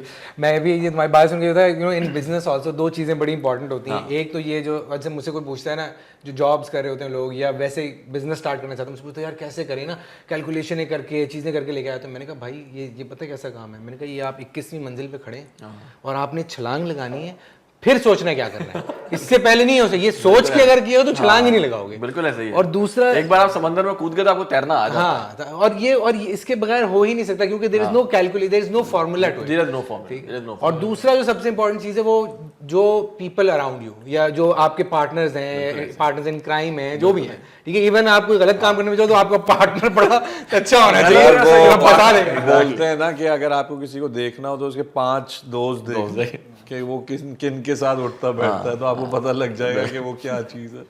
तो वो यही है। ये फैट मैन का क्या चक्कर है? अरे यार ये फैटमैन का चक्कर ये है कि भाई फैटमैन बननी थी, मुझे याद है 2020 के मार्च से उसकी शूटिंग शुरू होनी थी और 2020 में फरवरी से कोविड आ गया, तो वो शूटिंग रुक गई। अच्छा, जब शूटिंग रुकी तो अहमद अली भट्ट साहब जो थे वो ज़रा पहले थोड़े माशाल्लाह फैटमैन हुआ करते थे, उसके बाद फिटमैन हो गए, तो उसके बाद वो फिट हो गए। तो अब जब वो कैरेक्टर चला गया, हाँ कैरेक्टर उनका निकल गया। तो अब मेरे से बीच में भी 1-2 बार मीटिंग हुई थी, वो कहा था उसने कि यार मैं थोड़ा वेट बढ़ा लूँगा, लेकिन ज़्यादा नहीं, 10 kg बढ़ा लूँगा, तो 10 kg में मज़ा आएगा नहीं। तो वो ज़्यादा जब तक बढ़ेगा नहीं वेट तो मज़ा नहीं आएगा। और कोई मुझे एक्टर ऑनेस्टली स्पीकिंग अभी तक समझ में नहीं हमें बताते हैं हम खा के बूढ़े हो जाएंगे। सही है यार, आप हुक्म करें। ट्रेनर चला जाएगा।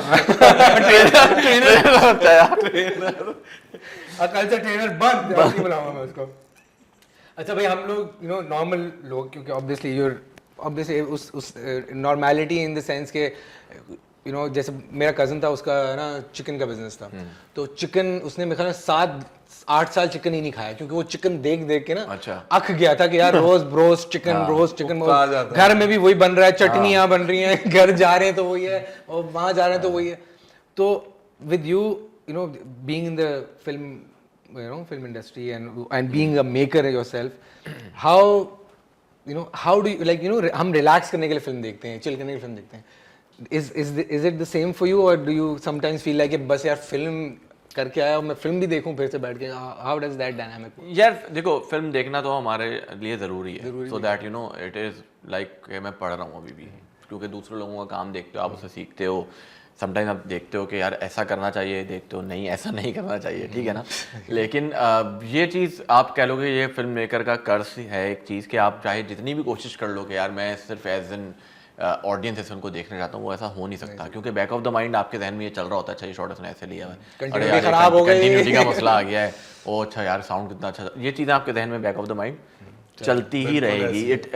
इतनी फ़नी बात है, फ़िज़ा की 2 बेटियाँ हैं, अमल एंड मरियम, तो अक्सर ये होता है कि सिनेमा में जाके कभी उनके साथ फिल्म देख ली या घर पे कहीं पे देख रहे हैं, तो अब फ़िज़ा और मैं अगर फिल्म देख रहे हैं ना, अगर वो साथ बैठे हों और हम लोग डिस्कस कर रहे हैं, यार ये ग्रीन स्क्रीन किया हुआ है यार, देखो अच्छा हुआ है, अब हम लोग बातें कर रहे हैं ना, तो उसके बाद जो है ना एक दिन उन्होंने बोला कि यार तुम लोगों ने जो है ना वो हमारा सारा वो ख़राब कर दिया है, क्या बोलते हैं, बचपन ख़राब कर दिया है, या कह लो यार एक फिल्म का एक्सपीरियंस ख़राब कर दिया है, क्योंकि तुम लोग की वजह से हमें भी ये सारी चीज़ें पता लग गई हैं, ग्रीन स्क्रीन हुआ हुआ है, ये हुआ हुआ है, हमें तो एज एन ऑडियंस जो है कॉलर ऊपर है नीचे, हाँ, मतलब ये सारी चीज़ें स्टूल पे खड़ा होगा, ये सारी चीज़ जो है ना वो ख़राब कर दी है।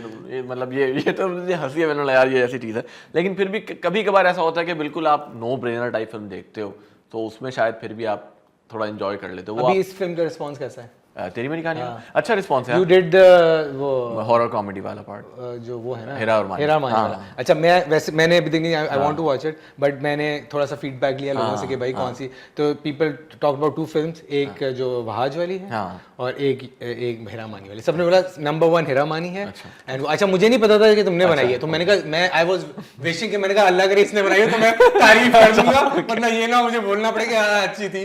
तो मगर मैंने वही बात है, I think sometimes sometimes when you look at something, तो मैंने जब वो posters देखे ना, हीरा मानी का dynamic देख के मुझे लगा, मैंने कहा कुछ मजे का जो, क्योंकि वो बड़ा रियल सा एक वो बहुत रॉ सा उनके एक लुक एंड फील है। अच्छा मुझे ये बताओ कि मूवीज जो फिल्म बनती है तुम लोगों की नेटफ्लिक्स वगैरह पे क्यों इतना नहीं है वहाँ पे कनेक्शन? अच्छा देखो, नेटफ्लिक्स का जो सवाल है ना, ये इंटरेस्टिंग है। आजकल भी लोग बोल रहे होते हैं और सबको पता लग गया है, पहले तो नेटफ्लिक्स का पता भी नहीं था, तो अब हर कोई जो है ना ये यार आप क्यों नेटफ्लिक्स पे क्यों नहीं आ रही नेट, तो उसके बहुत सारे रीजंस हैं, ठीक है ना। मैं अगर शुरू से बताऊं तो अल्हम्दुलिल्लाह नामालूम अफराद was the first film to be on Netflix when there was not Netflix in Pakistan. तो जब यूएस वगैरह में होता था तो उस पर वो आ चुकी है। इनफैक्ट जिंदा भाग भी फिर बाद में उस पर आई थी, तो उस पर रही है 2-3 साल नामालूम अफराद। फिर उसके बाद जो है ना हम लोगों ने अपनी फिल्म जो है वो डिफरेंट पोर्टल्स हैं, डिफरेंट वेंडर्स हैं, डिजिटल मार्केट बहुत बड़ी है, तो हम उनको बेचते हैं। फिर ऑब्वियसली आपके हर किसी से डिफरेंट कॉन्ट्रैक्ट एफिलिएट्स जैसे होते हैं, ठीक है। अब मिसाल के तौर पर अगर आप अपनी फिल्म नेटफ्लिक्स को दे रहे हो ना, तो फिर वो सिर्फ नेटफ्लिक्स पे ही होगी, ठीक है ना, वो कोई और पोर्टल नहीं देगा, एक्सक्लूसिविटी एग्जैक्टली, ठीक है ना। बट अगर हम किसी और पोर्टल को बेचते हैं अपनी चीज़, तो हमारे कुछ उनके साथ टर्म्स एंड कंडीशन ऐसे होते हैं कि हम किसी और को भी बेच सकते हैं। तो जैसे फॉर एग्जांपल अभी मेरी तमाम फिल्में इस वक्त जो है वो विडली एक पोर्टल है पाकिस्तान में, उसमें पाकिस्तानी पोर्टल, ठीक है ना। तो उनके ऊपर हमारी तमाम फिल्म विडली पे अवेलेबल है पाकिस्तान में, सही है, ठीक है। एंड देन अमेज़ॉन प्राइम पे अवेलेबल है, ठीक है। बहुत सारे लोगों को पता नहीं है, लेकिन अमेज़ॉन प्राइम पे क्या है कि पाकिस्तान में नहीं आपको दिखेगी, but if you live in UK या US you can watch that movie, ठीक है ना। सो वो वहाँ पे अवेलेबल है। अच्छा, अब रही बात नेटफ्लिक्स की, हुआ क्या है यार, शुरू में नेटफ्लिक्स जो है ना वो अच्छे पैसे दे रहा था फिल्म्स के, पाकिस्तानी फिल्म्स के।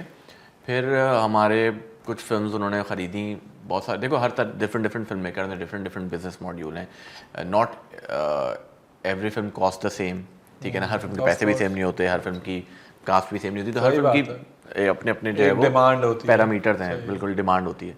तो कुछ मेकर्स होते हैं उनके लिए सिर्फ ये टैग होना कि यार बस नेटफ्लिक्स से हमारी फिल्म आ जाए, वो हो सकता है अपनी चीज़ फ्री में भी दे दें, सही है, वो टैग के लिए। और है भी ऐसा मेरा ख्याल है, शायद ऐसा होता हो, ठीक है ना, फ्री में दी होगी या कम पैसों में दी होगी, तो वो आपने दे दी, तो उससे क्या होता है ना, ओवरऑल मार्केट ख़राब हो जाती है। तो आप एज ए पाकिस्तानी कंटेंट की ना एक वैल्यू बन जाती है कि अच्छा ये तो इतने का मिल रहा है भाई, तो पाकिस्तानी कंटेंट की तो इतनी वैल्यू। तो एज ए पाकिस्तानी मेकर्स या नॉट जस्ट फिल्म मेकर्स, सबको ना ये अपनी एक जो है ना लॉन्ग टर्म सोचना भी चाहिए कि नहीं यार, मैं ये आज ये चीज़ सस्ते में बेच रहा हूँ, उसकी वजह से मेरी पूरी इंडस्ट्री को नुकसान होगा। सही है, एक इंटेग्रिटी और एक एग्जैक्टली। तो ये कुछ चीज़ें बीच में इस तरह की हुई जिसकी वजह से जो है ना नेटफ्लिक्स का क्या हुआ, जो वो पैसे पहले 1 साल के देते थे वो 3 साल के वो पैसे दे रहे हैं, ठीक है। तो इसलिए एज ए मेकर हमारे पास चॉइस है, ठीक है। आप और राइट्स भी पूरे उनके पास, राइट साइड से बात एक्सक्लूसिविटी की होती है, क्योंकि नेटफ्लिक्स के अलावा आप और कहीं नहीं जा सकते ना, ठीक है ना। तो यानी कि किसी भी बड़े पोर्टल पर तो नहीं जा सकते, फिर कोई छोटा मोटा जा जाएगा, वो आपको कोई पैसे नहीं देता। खैर, तो वो एक तो रीज़न ये था। फिर अभी पिछले जब से इंडिया पाकिस्तान के हालात ख़राब हुए ना यार, ये बात मैं बड़ा क्लियरली बता रहा हूँ लोगों को, लोग नहीं समझते इन चीज़ों को। देखो नेटफ्लिक्स का पहले LA ऑफिस होता है, हेड ऑफिस, वहाँ से सारी डीलिंग होती थी। अब उन्होंने रीजनल ऑफिस बना दिया जो कि है इंडिया में, ठीक है। एक चीज़ आप लोग जहन में रख लें कि ये एक 5th जनरेशन वॉरफेयर है, ठीक है। और इंडिया, ठीक है, हम बहुत दोस्ती ये सारी चीज़ों की बातें करते हैं, लेकिन ऐसा मुमकिन है नहीं अब, ठीक है। और जब से रीजनल ऑफिस हुआ ना, पाकिस्तानी कंटेंट जो है वहाँ पर नहीं जा रहा है यार, कोई भी फिल्म पाकिस्तानी, इवन अब तो चलो ओरिजिनल तो छोड़ो, जो पहले राइट्स ले लेते थे वो भी नहीं ले रहे हैं, और अगर ले भी रहे हैं तो इतने कम पैसे दे रहे हैं कि फ़ायदा नहीं है देने का। तो ये बहुत सारे जो है ना प्रॉब्लम्स हैं ऐसे, same for the Amazon Prime as well, ठीक है ना। तो कुछ पॉलिटिकल रीजंस होते हैं जिनकी वजह से कुछ चीज़ें नहीं हो सकती। एंड देन आप नेटफ्लिक्स देखो, अभी आप देखोगे उस पर किस तरह का प्रोपेगेंडा चल रहा है। इंडिया जिस तरह कंटेंट बना रहा होता है उसके अंदर हर तरह से कुछ ना कुछ जो है ना चीज़ पाकिस्तानी हर चीज़ में बुरा है, कंट्रोवर्शियल कुछ, ठीक है। वो अभी बुरा टाइम चल रहा है मुसलमानों का, स्पेशली पाकिस्तानियों का, तो ठीक है वो अभी सब वो चीज़ें चल रही हैं और वो कर रहे हैं, वैसा बनता भी है उनका, हम भी दिखाई देते हैं, ठीक है, सही है। तो मेरा कहने का मकसद ये है कि ये एक रीज़न है जो नेटफ्लिक्स पे पाकिस्तानी कंटेंट ओवरऑल ही कम जा रहा है। एक तो ये कि वो लोग नहीं खरीद रहे, उसके रीज़न हो सकता है उनको पसंद ही ना हो भाई, इसलिए ना खरीद रहे हो सकता है पॉलिटिकल रीज़न हो कि भाई वो चाहते नहीं है कि पाकिस्तान, देखो यार एक बेवकूफ़ी है ना, एक इंडस्ट्री, इंडियन इंडस्ट्री बहुत बड़ी है, उसमें कोई शक नहीं है, बहुत बड़ी इंडस्ट्री है, वो नेटफ्लिक्स जैसे शायद 10 पोर्टल्स को भी फीड कर सकते हैं, उनके पास इतने लोग हैं सही काम बात करने है, के सही लिए, बात ठीक है है। ना। Industry वहाँ है, पे कंटेंट huge। बहुत है, ह्यूज इंडस्ट्री है उनका एक, क्योंकि वो इंडस्ट्री पिछले 100 साल से चलती हुई आ रही मतलब है। एक हमारी इंडस्ट्री revenue की 5 generate साल करती चलती है, बंद हो जाती है, ऐसा नहीं है ना। तो उसमें कोई शक नहीं है, वो उनको आप क्रेडिट दें कि उनका ये उनकी बड़ी बात है। तो सेकेंडली क्या है, हमारी लैंग्वेज भी सेम है यार, ठीक है ना। अगर मे बी हम कोई दूसरी ज़बान होती ना हमारी कोई अलग तरीके की, ठीक है ना, तो शायद हमारी एक नीश होती। अभी क्या है कि फॉर एग्जांपल कोई भी एक इंडियन फिल्म आएगी, हम सब बैठ के देखेंगे, शौक से देखेंगे, नंबर वन ट्रेंड कर रही होती है, ठीक है ना। तो जो डिमांड एंड सप्लाई है वो भी मौजूद है, तो कोई ऐसी स्पेसिफिक चीज़ नहीं है, नीश नहीं बनी हुई कि नहीं यार ये चीज़ डालो क्योंकि पाकिस्तानी ऑडियंस इसको देखेगी। भाई शाहरुख खान की फिल्म आएगी या सलमान खान की आएगी, या इवन मैं बोलूँगा किसी टॉम डिक हैरी की किसी की भी आती है ना इंडियन, तो वो नंबर 1 पे ट्रेंड कर रही होती है। So why do they need to buy content from Pakistan when they know कि इनकी हमारे कंटेंट की कंजम्पशन ऑलरेडी पाकिस्तान में हो रही है, बिकॉज लैंग्वेज भी सेम है, हमें कुछ भी नहीं करना पड़ रहा, ठीक है। तो हम क्यों अपॉर्चुनिटी दें। और अब तो वो बल्कि, क्योंकि मेरी बात भी हो चुकी है इस बारे में डायरेक्टली, जो लोग होते हैं नेटफ्लिक्स, उन्होंने बोला अब तो वो डाइवर्ट कर रहे हैं रीजनल, इंडियन रीजनल कंटेंट की तरफ। तो now they are not even focusing on Hindi content, I would say, तो वो रीजनल कंटेंट की तरफ जा रहे हैं। तो उनकी तमिल इंडस्ट्री इतनी बड़ी इंडस्ट्री हो गई है, वो ज़्यादा बड़ी हो गई है, ठीक है ना। तो और मार्केट भी बहुत बड़ी है, तो वो पाकिस्तानी कंटेंट क्यों लेंगे। अभी सुन रहे हैं कि एक आध कोई पाकिस्तान से बन रहा है, अच्छी बात है, जाना चाहिए, बनना चाहिए। एक कोई क्या कहते हैं डॉक्यूमेंट्रीज वगैरह और कुछ बनेगा तो अच्छा हो जाएगा होपफुली। लेकिन ये कुछ रीजंस हैं जो कि नेटफ्लिक्स पे नहीं है, लेकिन हाँ अमेजोन पे अच्छा आपको मिल जाएंगी नेटफ्लिक्स चीज़ें। भी कोई बजट देता है, मैंने सुना है कि डायरेक्टर्स को और फिल्म मेकर्स को के जो ओरिजिनल नेटफ्लिक्स यार मुझे देखो, मैंने किया तो नहीं है, लेकिन जो सुना है या जो थोड़ी बहुत नॉलेज है मुझे, वो यही है कि आपको पिच देना पड़ता है, पिच करना पड़ता है project, and it takes good 2-3 years to actually materialize that project process, because it is a lengthy process। Script में सबसे ज़्यादा टाइम लगता है, एंड देन ऑब्वियसली कास्टिंग क्या है, क्रेडिबिलिटी क्या है, कौन कर रहा है क्या नहीं कर रहा है, ये सारी चीज़ें बहुत मैटर करती हैं। अच्छा, तो नेटफ्लिक्स पे बहुत बात हो गई, अभी हमारी कोई फिल्म जब आ रही होगी तब उसकी तारीफें कर लेंगे हम, ठीक है। अभी तो नहीं आ रही ना तुम्हारी कोई, अभी नहीं आ रही, हाँ बस फिलहाल फिर कर लेंगे। अच्छा, तो मैं सोच रहा था कि जब the era that obviously you were thinking about making a film, तो उस टाइम पे heroes probably Saud and Mohammad Rana and Shan may be, तो अभी भी है। अच्छा उस वक्त देखो, अगर आप बात कर रहे हो कि उस वक्त सवाल पूरा कर लो। सवाल ये था कि तुम जब सोच रहे थे कि मैं फिल्म बनाऊंगा, ऑब्वियसली यू आर पैशनेट कि मैं बनाऊंगा, तो आप उसी वक्त का सोचते हैं ना कि यार ये लोग, इन लोगों को मैं फिल्म में लूंगा, तो कोई कौन सा वो हीरो था, and did you when you got the opportunity, तो why didn't you make it with him, या डिड यू, मतलब कैसा था, क्या था? अच्छा यार देखो, with all due respect, with all दी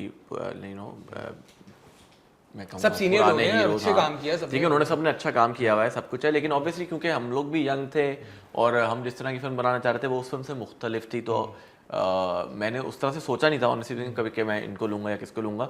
शान ने अलबत्ता वार की हुई थी पहले, लेकिन मेरे जिस तरह की फिल्म मैं बना रहा था नामुल मुफाद, वो बहुत डिफरेंट तरीके की फिल्म थी उस टाइम के मुताबिक, तो मैंने सोचा नहीं कि मैं ये वाले हीरोज लूंगा, जो सोचे वो वही फिल्म में थे। नहीं, मेरा तो था उससे पहले जब तुम सोचते थे कि मैं फिल्म बनाऊंगा, क्योंकि उस वक्त कभी ऐसा नहीं सोचा था। अच्छा मैंने कभी बैठ के मैं ये नहीं सोचता था, और वो हमेशा मैच भी कर गए थे सब, हमेशा जो है ना वो स्टोरी ही जहन में आती थी, कभी भी ये नहीं आता था कि हीरो ये हो जाएगा या कुछ, या अपने आप को इमेजिन कर रहे थे। वैसे खुद क्यों नहीं आए तुम, आज तो सकते थे तुम, मतलब एक पॉइंट था, बड़े हैंडसम थे, अब तो ठीक है, थोड़ी देर पहले यही बात नहीं यार, कभी उसकी वजह ये है कि पैशन तो मेरा डायरेक्शन ही था, ठीक है ना, और एक्टिंग मुश्किल काम है यार, एक्टिंग और वैसे भी जब आप film as a director maker बना काम रहे कर हैं रहे हो, तो आप एक्टिंग हाँ, और वो डायरेक्शन यार, एक साथ देखो अनुराग कश्यप को भी मैनेज करना कहीं बहुत कीड़ा तो मुश्किल होता है ना हम सबका यार, थोड़ा सा नहीं वो गेस्ट सही अपीयरेंस है, दे दे। हाँ गेस्ट वो तो मैं करता हूँ अपनी फिल्मों में, छोटी छोटी गेस्ट अपीयरेंस कर लेता हूँ, मतलब एक आध कैमियो कर दिया, लेकिन कहने का मकसद ये है कि देखो एक्टिंग और साथ में डायरेक्टिंग इम्पॉसिबल, तब तो मुश्किल है, बहुत ही मुश्किल है, मतलब ये आप किसी एक चीज के साथ जो है ना वो अच्छा, तो एक्टिंग तुमने नहीं की, बट एक चीज तुमने की, शायद उसके बारे में बहुत कम लोगों को पता है, और थैंक गॉड कि वो किसी ने कंटेंट नहीं किया हुआ, तो मैंने कहा हम कर लेंगे, कुछ छोड़ दिया लोगों ने तुम्हारे बारे में। और शानी भाई को मैं स्पेशल थैंक यू बोलूंगा, सब पूछ लिया उन्होंने, मतलब काला कलर कौन सा पसंद है, सब कुछ पूछ लिया उन्होंने, तो हमारे लिए बहुत कम छोड़ा है। So something that obviously I am really proud to be a part of, although ठीक है वो इतना Release नहीं किया हमने आज तक वो। बट आई स्टिल फेल्ट कि मे बी वो भी हमारी अच्छी बॉन्डिंग रही उसमें, और बहुत मजा आया, वो दिन भी बड़ा मजे का था and we had a lot of fun. और हम यही बात कर रहे थे कि उसमें शायद जितने भी लोग थे सब आज बड़े स्टार्स हैं माशाल्लाह, काम कर रहे हैं, कुछ ना कुछ उन्होंने, एवरीबॉडी इज समबडी। तो वो थी एक म्यूजिक वीडियो जिसका गाना आपने लिखा, बजाया, रिकॉर्ड किया और उसमें आमना खान भी थी, ड्रम बजा रही थी, ठीक है, I played a small role and then other people, everybody had. तो उस वक्त क्या सोच रहे थे? Did you were you thinking of music career? Was it just for a video बनानी है या क्या था? एग्जैक्टली माई पॉइंट के म्यूज़िक का मुझे अभी भी शौक है, गिटार विटार मैं बजा लेता हूँ, तो वो बस उस टाइम पे म्यूज़िक काम कर रहे थे, पैसे आ जाते थे थोड़े, तो चलो यार गाना बना लेते। और फिर ज़्यादा मुझे ये था कि यार ठीक है म्यूज़िक बनाऊंगा तो मैं वीडियो बना सकूंगा। उस टाइम पे ज़्यादा वीडियोस बनती नहीं थी और कोई इतने पैसे नहीं दे रहा था कि यार वीडियो बना दो। ऑब्वियसली मैं भी इतना कोई बड़ा कोई डायरेक्टर तो था नहीं कि सब आएंगे बोलेंगे, तो बड़े सिंगर की तो वीडियो मिलती ही नहीं थी, स्ट्रगलिंग सिंगर्स की वीडियो मिलती थी, उनके पास बेचारों का बजट नहीं होता था। तो मैंने कहा चलो यार इस तरह का कुछ विजुअल बनाते हैं, शोरील तो बनेगी ना। पॉइंट ये उसमें सब कुछ वैसे दिखा दिया था, हर तरह का मैंने जो वो वीडियो छूटी होती रही है 2 साल तक, मतलब वो पूरी फिल्म समझो फिल्म ही थी। इसने बोला सारे सेट्स दिखाए तो भाई ये सब कर सकता हूँ मैं, आउटडोर में मैं दिखाऊंगा, फुल जो है वो क्या फेस्टिवल में हूँ मैं, अंदर कॉलेज यूनिवर्सिटी हर तरह का कल्चर ये वो सब बना दिया था उसमें। तो आई थिंक वो ही था उसका। लेकिन ये है कि म्यूजिक जो है ना वो मरता नहीं है। आप भी माशाल्लाह आई एम श्योर बजाते होंगे, अभी भी गाते बस होंगे। हाँ, वो ये दिल को वो एक रहता है कीड़ा म्यूजिक का जो है ना, वो अच्छी बात है रहना चाहिए। जोश चढ़ता है, थोड़े दिन बाद उठा लेते हैं, मिट्टी मिट्टी साफ करते हैं, थोड़े दिन बाद चढ़ता है जोश, क्या दोबारा गाना बना लो, फिर आपको देखते हो कि नहीं यार लोग इज्जत करते हैं, लोग ये कर रहे हैं, ऐसा ना हो गाना बना के लोग बोले भाई ये नहीं, लेकिन क्या ये किस लाइन में आ होती है ना, मतलब क्या मतलब अच्छे लोग गाना गा रहे हैं, आप आके मीडियोकर सा कुछ। हाँ, लेकिन ये है कि ओवरऑल जो है चीजें कनेक्ट होती हैं, फिल्म से, म्यूजिक से, इमोशंस, ये सारी चीजें एक साथ है। तो अच्छा है अंडरस्टैंडिंग ऑफ म्यूजिक वो भी दैट काउंट्स, एडवांटेज है। लिरिक्स के साथ बैठे हुए हो या म्यूजिक बनवा रहे हो तो एटलीस्ट आपको वो समाव वो छोटी मोटी चीजें हेल्प कर देती हैं कि यार ये। और आप वो देखते हो आप यार इस म्यूजिक कैसा जॉनरा क्या है, क्या स्टाइल है। अब अगर इसके शॉर्ट्स हैं तो ये देख रहा होता है क्या फील आ रहा है। अदाकार से ही गिटार बजाना होगा तो कम से कम उसको बोल तो सकूंगा गलत कॉर्ड पकड़ रहा है भाई, सही बजा। ये सबसे बड़ा आपसे ज्यादा तो ये होता है कि बज रहा है पीछे क्या कहते हैं मैंडलिन और ये बजा रहा बंदा गिटार है, तो ये भी होता है। या वो बजा कोई और कॉर्ड, या एक और चीज भी होती है, गिटार बजा रहा था वो ऊपर तालियां बजा रहा। तो ये चीज़ें एटलीस्ट हेल्प कर देती हैं कि आप बता सकते हो कि नहीं भाई ये गिटार गलत बजा रहे हो आप, या ये वाला गिटार बजेगा, इस पे बजा हुआ इलेक्ट्रिक गिटार है और वो एक्यूस्टिक बैठा हुआ है लेके। तो ये चीज़ें एटलीस्ट हेल्प कर देती हैं थोड़ा बहुत। वैसे मुझे लगता है इंडस्ट्री में 1-2 गिटार हैं स्पेशली, वही सब जगह वही गिटार नजर आते हैं, या शायद वही बन रहे हैं पाकिस्तान में, सब जगह वही नजर आते हैं। इंपोर्ट ही वो हो रहे हैं क्योंकि हर साइड बंद हो गई है, वही है वही घूम हैंड कैरी करके इंपोर्ट हो रही है ना, मतलब अब तो ये वाली इंपोर्ट हो रही है और वो यूं जो बज रहा होता है। और मतलब वही मैंने कहा कि बंदा थोड़ी सी मेहनत कर ले, थोड़ा गूगल ही कर ले यार, एक कॉर्ड पकड़ लो, मैं कुछ तो करूँ, नहीं वो सीखना भी नहीं किसी ने यहाँ पे, बस वो करना है। तो ऐसी बात पे अगर हम आपसे रिक्वेस्ट करें प्लीज कि थोड़ा सा आप कुछ भी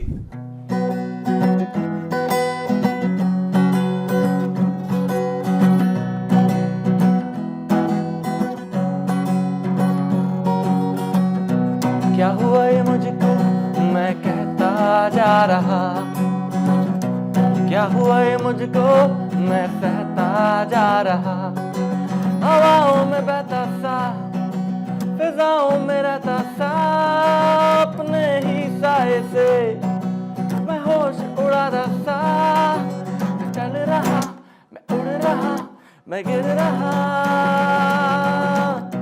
नीम मोहब्बत जब से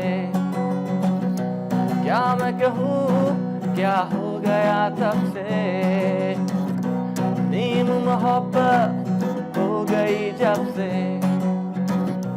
क्या मैं कहूँ क्या हो गया तब से, नीम मोहब्बत हो गई जब से, नीम मोहब्बत हो गई जब से। याद था मुझे, बड़ी बात है। कर दिया वैसे हमने गाना। हाँ, फिल्म में क्यों नहीं डाल रहे? अरे ये मैं नहीं कर सकता, ये मुझे लगता है वो क्या कहते हैं कॉन्फ्लिक्ट ऑफ इंटरेस्ट हो जाएगा।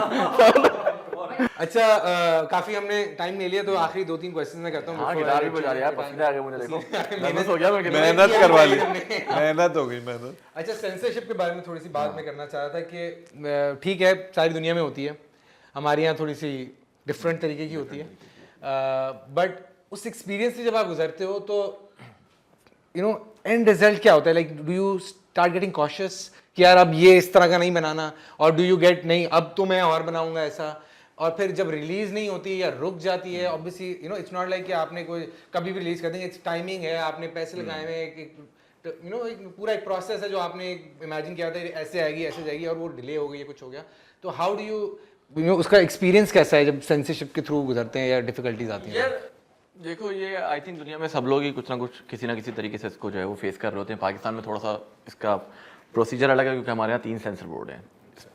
पंजाब का अलग है, इस्लामाबाद में अलग है, कराची का अलग है। तो आपको समटाइम्स तीनों जगह से अलग अलग सेंसर की कुछ चीज़ें निकल आती हैं कि यार ये काट दो। मैं हमारी फिल्म यूजुअली जो है, अगर मैं अपनी फिल्म की बात करूँगा तो थोड़ी बहुत पॉलिटिकली चार्ज होती हैं या सेटायर होता है उसमें, तो उसमें ज़रूर ऐसी चीज़ आती है कि यार ये चीज़ हटा दो या ये हो जाए। तो उसके बहुत सारे गिमिक्स होती हैं, तरीक़ेकार होते हैं जो एज ए मेकर आपके सीक्रेट ट्रेड सीक्रेट है। आप कुछ चीज़ें ऐसी रखते हो खुद के यार कि इनका फोकस इधर जाए और मेरी ये चीज़ निकल जाए ठीक है ना। तो आप जान के कोई चीज़ बहुत चार कटवाने की चीजें डाल एक ही जगह बेग आप बोलते हैं यार 4 में निकाल दूंगा, ये वाली जाने दूंगा, ज़्यादा इंपॉर्टेंट है, या आप बहुत इंटेलिजेंटली उसको खेलते हो उन चीज़ों के साथ। लेकिन ये कि आप प्यार मोहब्बत से कुछ ना कुछ कर आके हो जाता है, इतना मुश्किल नहीं है। डिपेंड करता है यार ये पर्सन। आई थिंक वो भी है कि कुछ लोग शायद यू नो बहुत I mean your films are purpose driven but they are also entertaining. हाँ, तो exactly it's easier for you कि ठीक है यार मैं डबिंग करा के डायलॉग चेंज कर देता हूं, बिल्कुल ऐसे ही है। और फिर इसके अलावा हाँ, इसके अलावा ये है कि censor board has been very lenient with us, ठीक है ना। उनको फिल्में अच्छी लगती हैं, उनको भी मालूम है कम ही फिल्में बनती हैं, तो वो ऐसा नहीं है कि ज़्यादा ट्रबल देते हैं। छोटी मोटी चीज़ होती है तो अगर वो डुएबल होती है एज ए मेकर तो हम कर देते हैं। अगर कोई चीज़ हमें लगता है कि नहीं यार ये तो पूरी कहानी ही ख़त्म कर रही है, तो ये तो प्रॉब्लम कर देगी, तो फिर आप लड़ते हो उनसे, फिर समझाते हो उनको, फिर समझ जाते हैं, कुछ हो जाता है, बीच का रास्ता हमेशा निकल आता है। लेकिन मुझे लगता है आइडियली जो है ना, सेंसर बोर्ड को बजाय चीज़ें काटने के अलावा सिर्फ रेटिंग देनी चाहिए, जो कि बहुत इंपॉर्टेंट है, क्योंकि हमारे यहाँ रेटिंग का कॉन्सेप्ट नहीं है, जो कि होना चाहिए। उसकी वजह ये है कि देखो हमारे यहाँ सेंसरशिप को लेके क्या होता है कि अच्छा जी गाली ना हो, चलो ठीक है समझ में आ गया, या कोई रोमांस इस तरह का बहुत इंटीमेट सीन्स हो, लेकिन हमारे यहाँ वॉयलेंस के ऊपर कोई कुछ नहीं करता। गले कट रहे हो, बच्चा साथ में 5 साल का आपका बैठा हुआ फिल्म देख रहा है, सेंसर बोर्ड ने उसको कोई रेटिंग नहीं दी हुई, कुछ नहीं। यार ये चीज़ें बहुत इंपॉर्टेंट है, तो हमें काम जो है ना वो इस चीज़ पे करना है, क्योंकि एज ए सोसाइटी हमारे यहाँ आपको पता है पहले ही बहुत ज़्यादा वायलेंट हुई हुई है, बहुत ज़्यादा जो है वो टॉलरेंस के प्रॉब्लम, वायलेंस बहुत है सोसाइटी में, ठीक है ना। तो हमें जो है ना सेंसर बोर्ड को इन चीज़ों को करना चाहिए। बहुत सारी फिल्म हैं, बहुत अच्छी फिल्म हैं, सब कुछ है, लेकिन उनके अंदर बहुत ब्रूटलिज्म दिखाया हुआ है या बहुत, तो उसमें कोई बुराई नहीं है, ठीक है वो मेकर की चॉइस है, लेकिन उसको आपको रेट करना चाहिए। बिकॉज हमारे यहाँ अनफॉर्चुनेटली लोग पता है क्या है, हमारे यहाँ पेरेंटिंग की भी इसमें आई थिंक गलती है कि जो पेरेंट्स हैं वो भी क्या करते हैं कि सिनेमा जाते हैं तो बच्चों को साथ ले गए, वो किसी से पूछते नहीं है कि यार ये फिल्म क्या है क्या नहीं है। समटाइम्स क्या होता है फिल्म का ट्रेलर से आपको बहुत फैमिली फिल्म लग रही है, लेकिन कोई एक चीज़ हो जाती है उस फिल्म के अंदर जो थोड़ी सी एम्बैरेसिंग हो जाती है या अनकंफर्टेबल होती है या वायलेंस हो जाता है। फॉर एग्जांपल आपकी पूरी फिल्म बिल्कुल ठीक है, लेकिन आपने एक हेडशॉट डाला हुआ है, ठीक है ना, तो वो चीज़ एक 10 साल का बच्चा या 5 साल का बच्चा वैसे जो है के ना, लिए अच्छा नहीं है। दुनिया में भी अगर आप सिनेमा जाते हो टिकट्स लेते हो तो वहाँ पे वो मना कर देते हैं। बिल्कुल ऐसा ही है, वो बोलते हैं कौन कौन टिकट्स ले रहा है, अच्छा बच्चे हैं तो क्या एज है इनकी, वो आईडी चेक करते हैं प्रॉपर। अगर वो सही है मैच हो रहा होता तो टिकट्स देते हैं, वरना वो मना करते हैं एक्सक्यूज। बाहर जो पाकिस्तानी फिल्म रिलीज होती हैं यूके वगैरह में अगर मैं बात करूँ तो majority of them are always 12+। कोई भी फिल्म जो है वो यूनिवर्सल ऑडियंस या हर जगह पर यही होता है, और मेरा ख्याल है वो अलाउ भी टिकट्स ही नहीं देते। तो मेरा सिर्फ ये है कि वॉयलेंस को लेके ना हमारे यहाँ थोड़ा सा वो रहना चाहिए कि रेटिंग दे दो, कुछ ना काटो यार, पता होना चाहिए कि आप क्या देखने जा रहे हो, चूज टू गो। एग्जैक्टली, सिर्फ रेटिंग दो ताकि पता होगा कि हाँ यार 15 साल के बच्चा नहीं। अच्छा ये बताओ मुझे कि तुम्हारी मूवीज फिल्म जो है वो दूसरी लैंग्वेजेस में गई है कभी?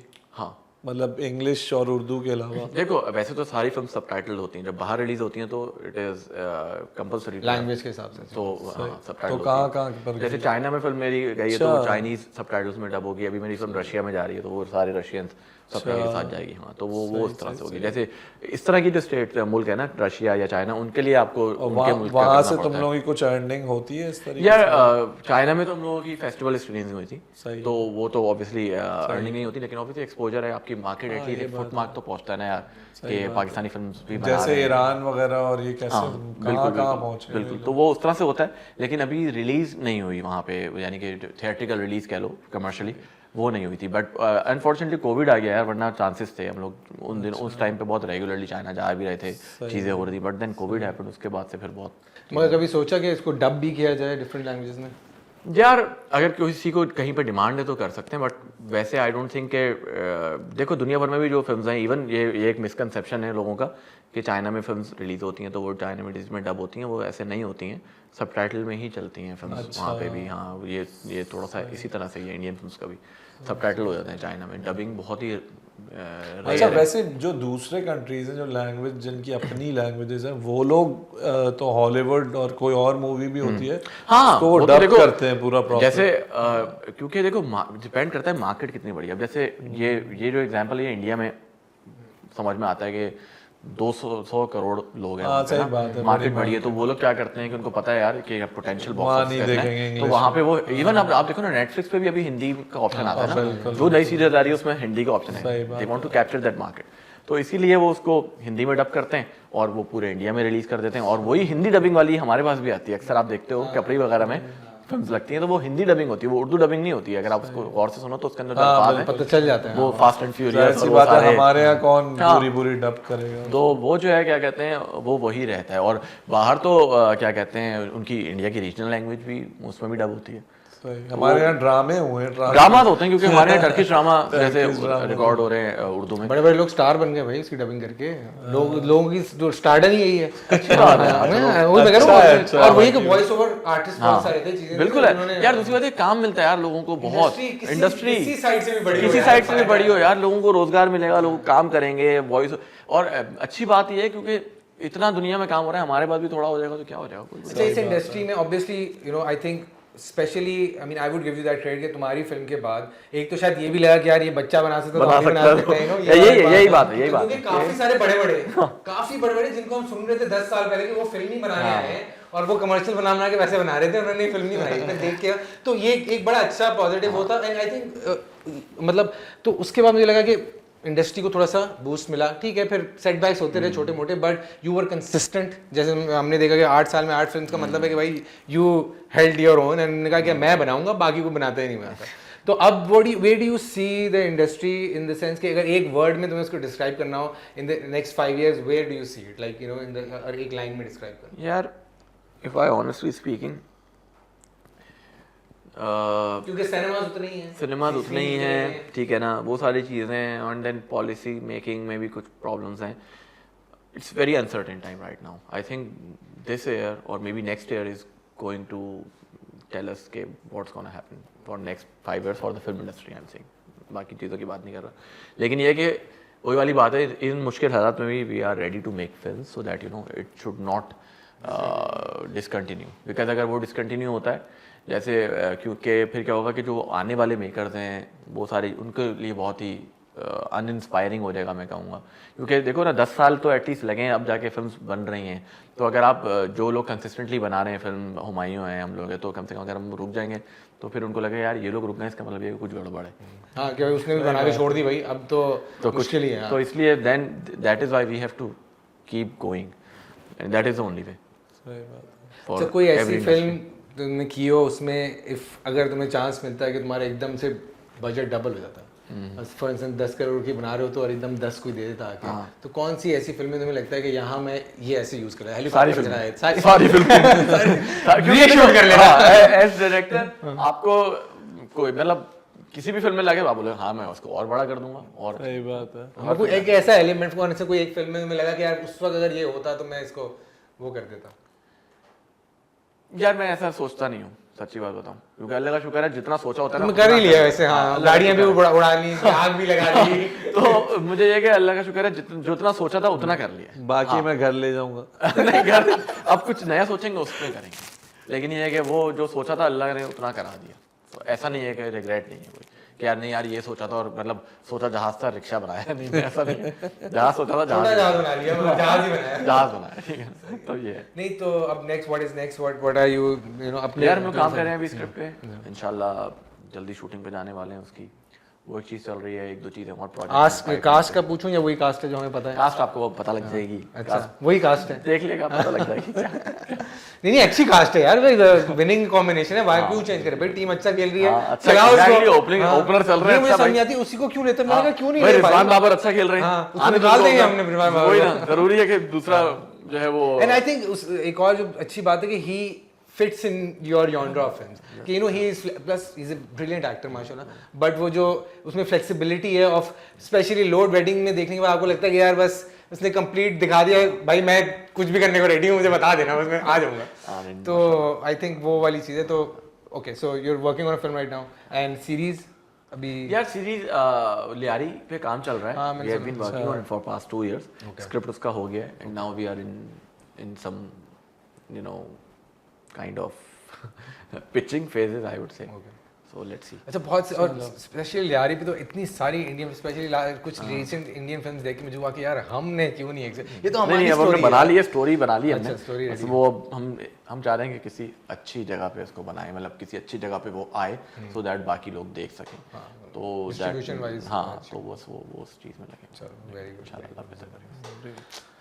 ज़बरदस्त यार, thank you for coming in, बहुत मज़ा आया और बहुत अरसे बाद मुलाकात हुई, वो बहुत बड़े अरसे, मगर इससे ये था और कि खुशी भी होती है यार तुम्हें देख के कि इतना जो पूरा सफर तुमने एक तय किया है कि शुरू से लेकर कंसिस्टेंसी, और अच्छी बात है कि एक बंदा नीचे से लेके ऊपर तक पहुंच गया एक लेवल पे। तो इंशाल्लाह नबील मुलाकात रहेगी रहेगी, और we look forward to more projects and इंशाल्लाह नए काम, और इंशाल्लाह फिर कोई ऐसा मौका आएगा ज़रूर हम चाहेंगे you can you know this is a show that it is all about unboxing success and you are perfect guest for this, and आगे भी हम कोशिश करेंगे कुछ नया करें और आपको मौका दें कि आप हमें मौका दें, एक्चुअली बोलने में क्या है, आपको हम मौका देंगे आने का यार।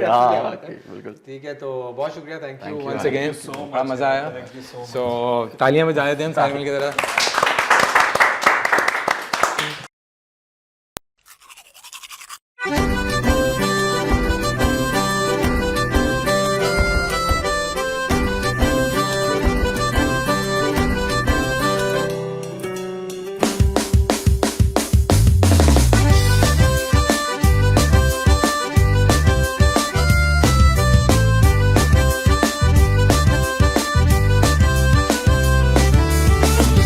क्या हुआ ये मुझको मैं कहता जा रहा, क्या हुआ ये मुझको मैं सहता जा रहा, हवाओं में बहता सा फिजाओं में रहता सा, अपने ही साए से मैं रेस लगाता सा, मैं चल रहा मैं उड़ रहा मैं गिर रहा,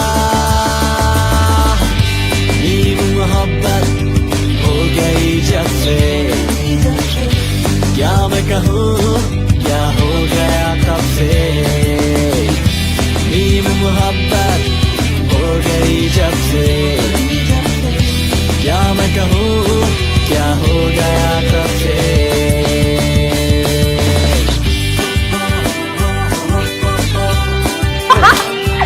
You, he can't even sing. Dude, I'm the superstar of this college. Who's he? मौसम बदल गए पर मैं ना बदला हूँ, मौसम बदल गए पर मैं तो वही रहा, मैं अली की जीन्स में एक रैपर सा, मैं रोड पे पड़े हुए एक शॉपर सा, चल रहा मैं चल रहा मैं गिर रहा, नींद मोहब्बत हो गई जब से, क्या मैं कहूँ क्या हो गया तब से, नींद मोहब्बत हो गई जब से, क्या मैं कहूँ क्या हो गया तब से।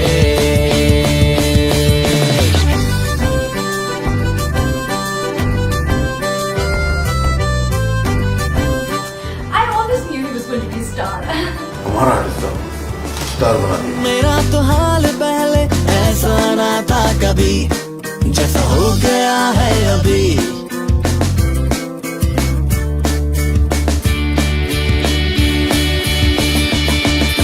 रास्ता चल रहा है पर मैं रुक गया हूँ, आंखें तो खुली है पर मैं सो रहा हूँ। चल रहा मैं उड़ रहा मैं गिर रहा,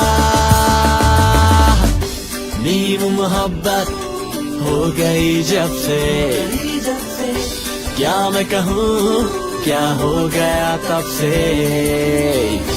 नींद मोहब्बत हो गई जब से। क्या मैं कहूँ क्या हो गया तब से।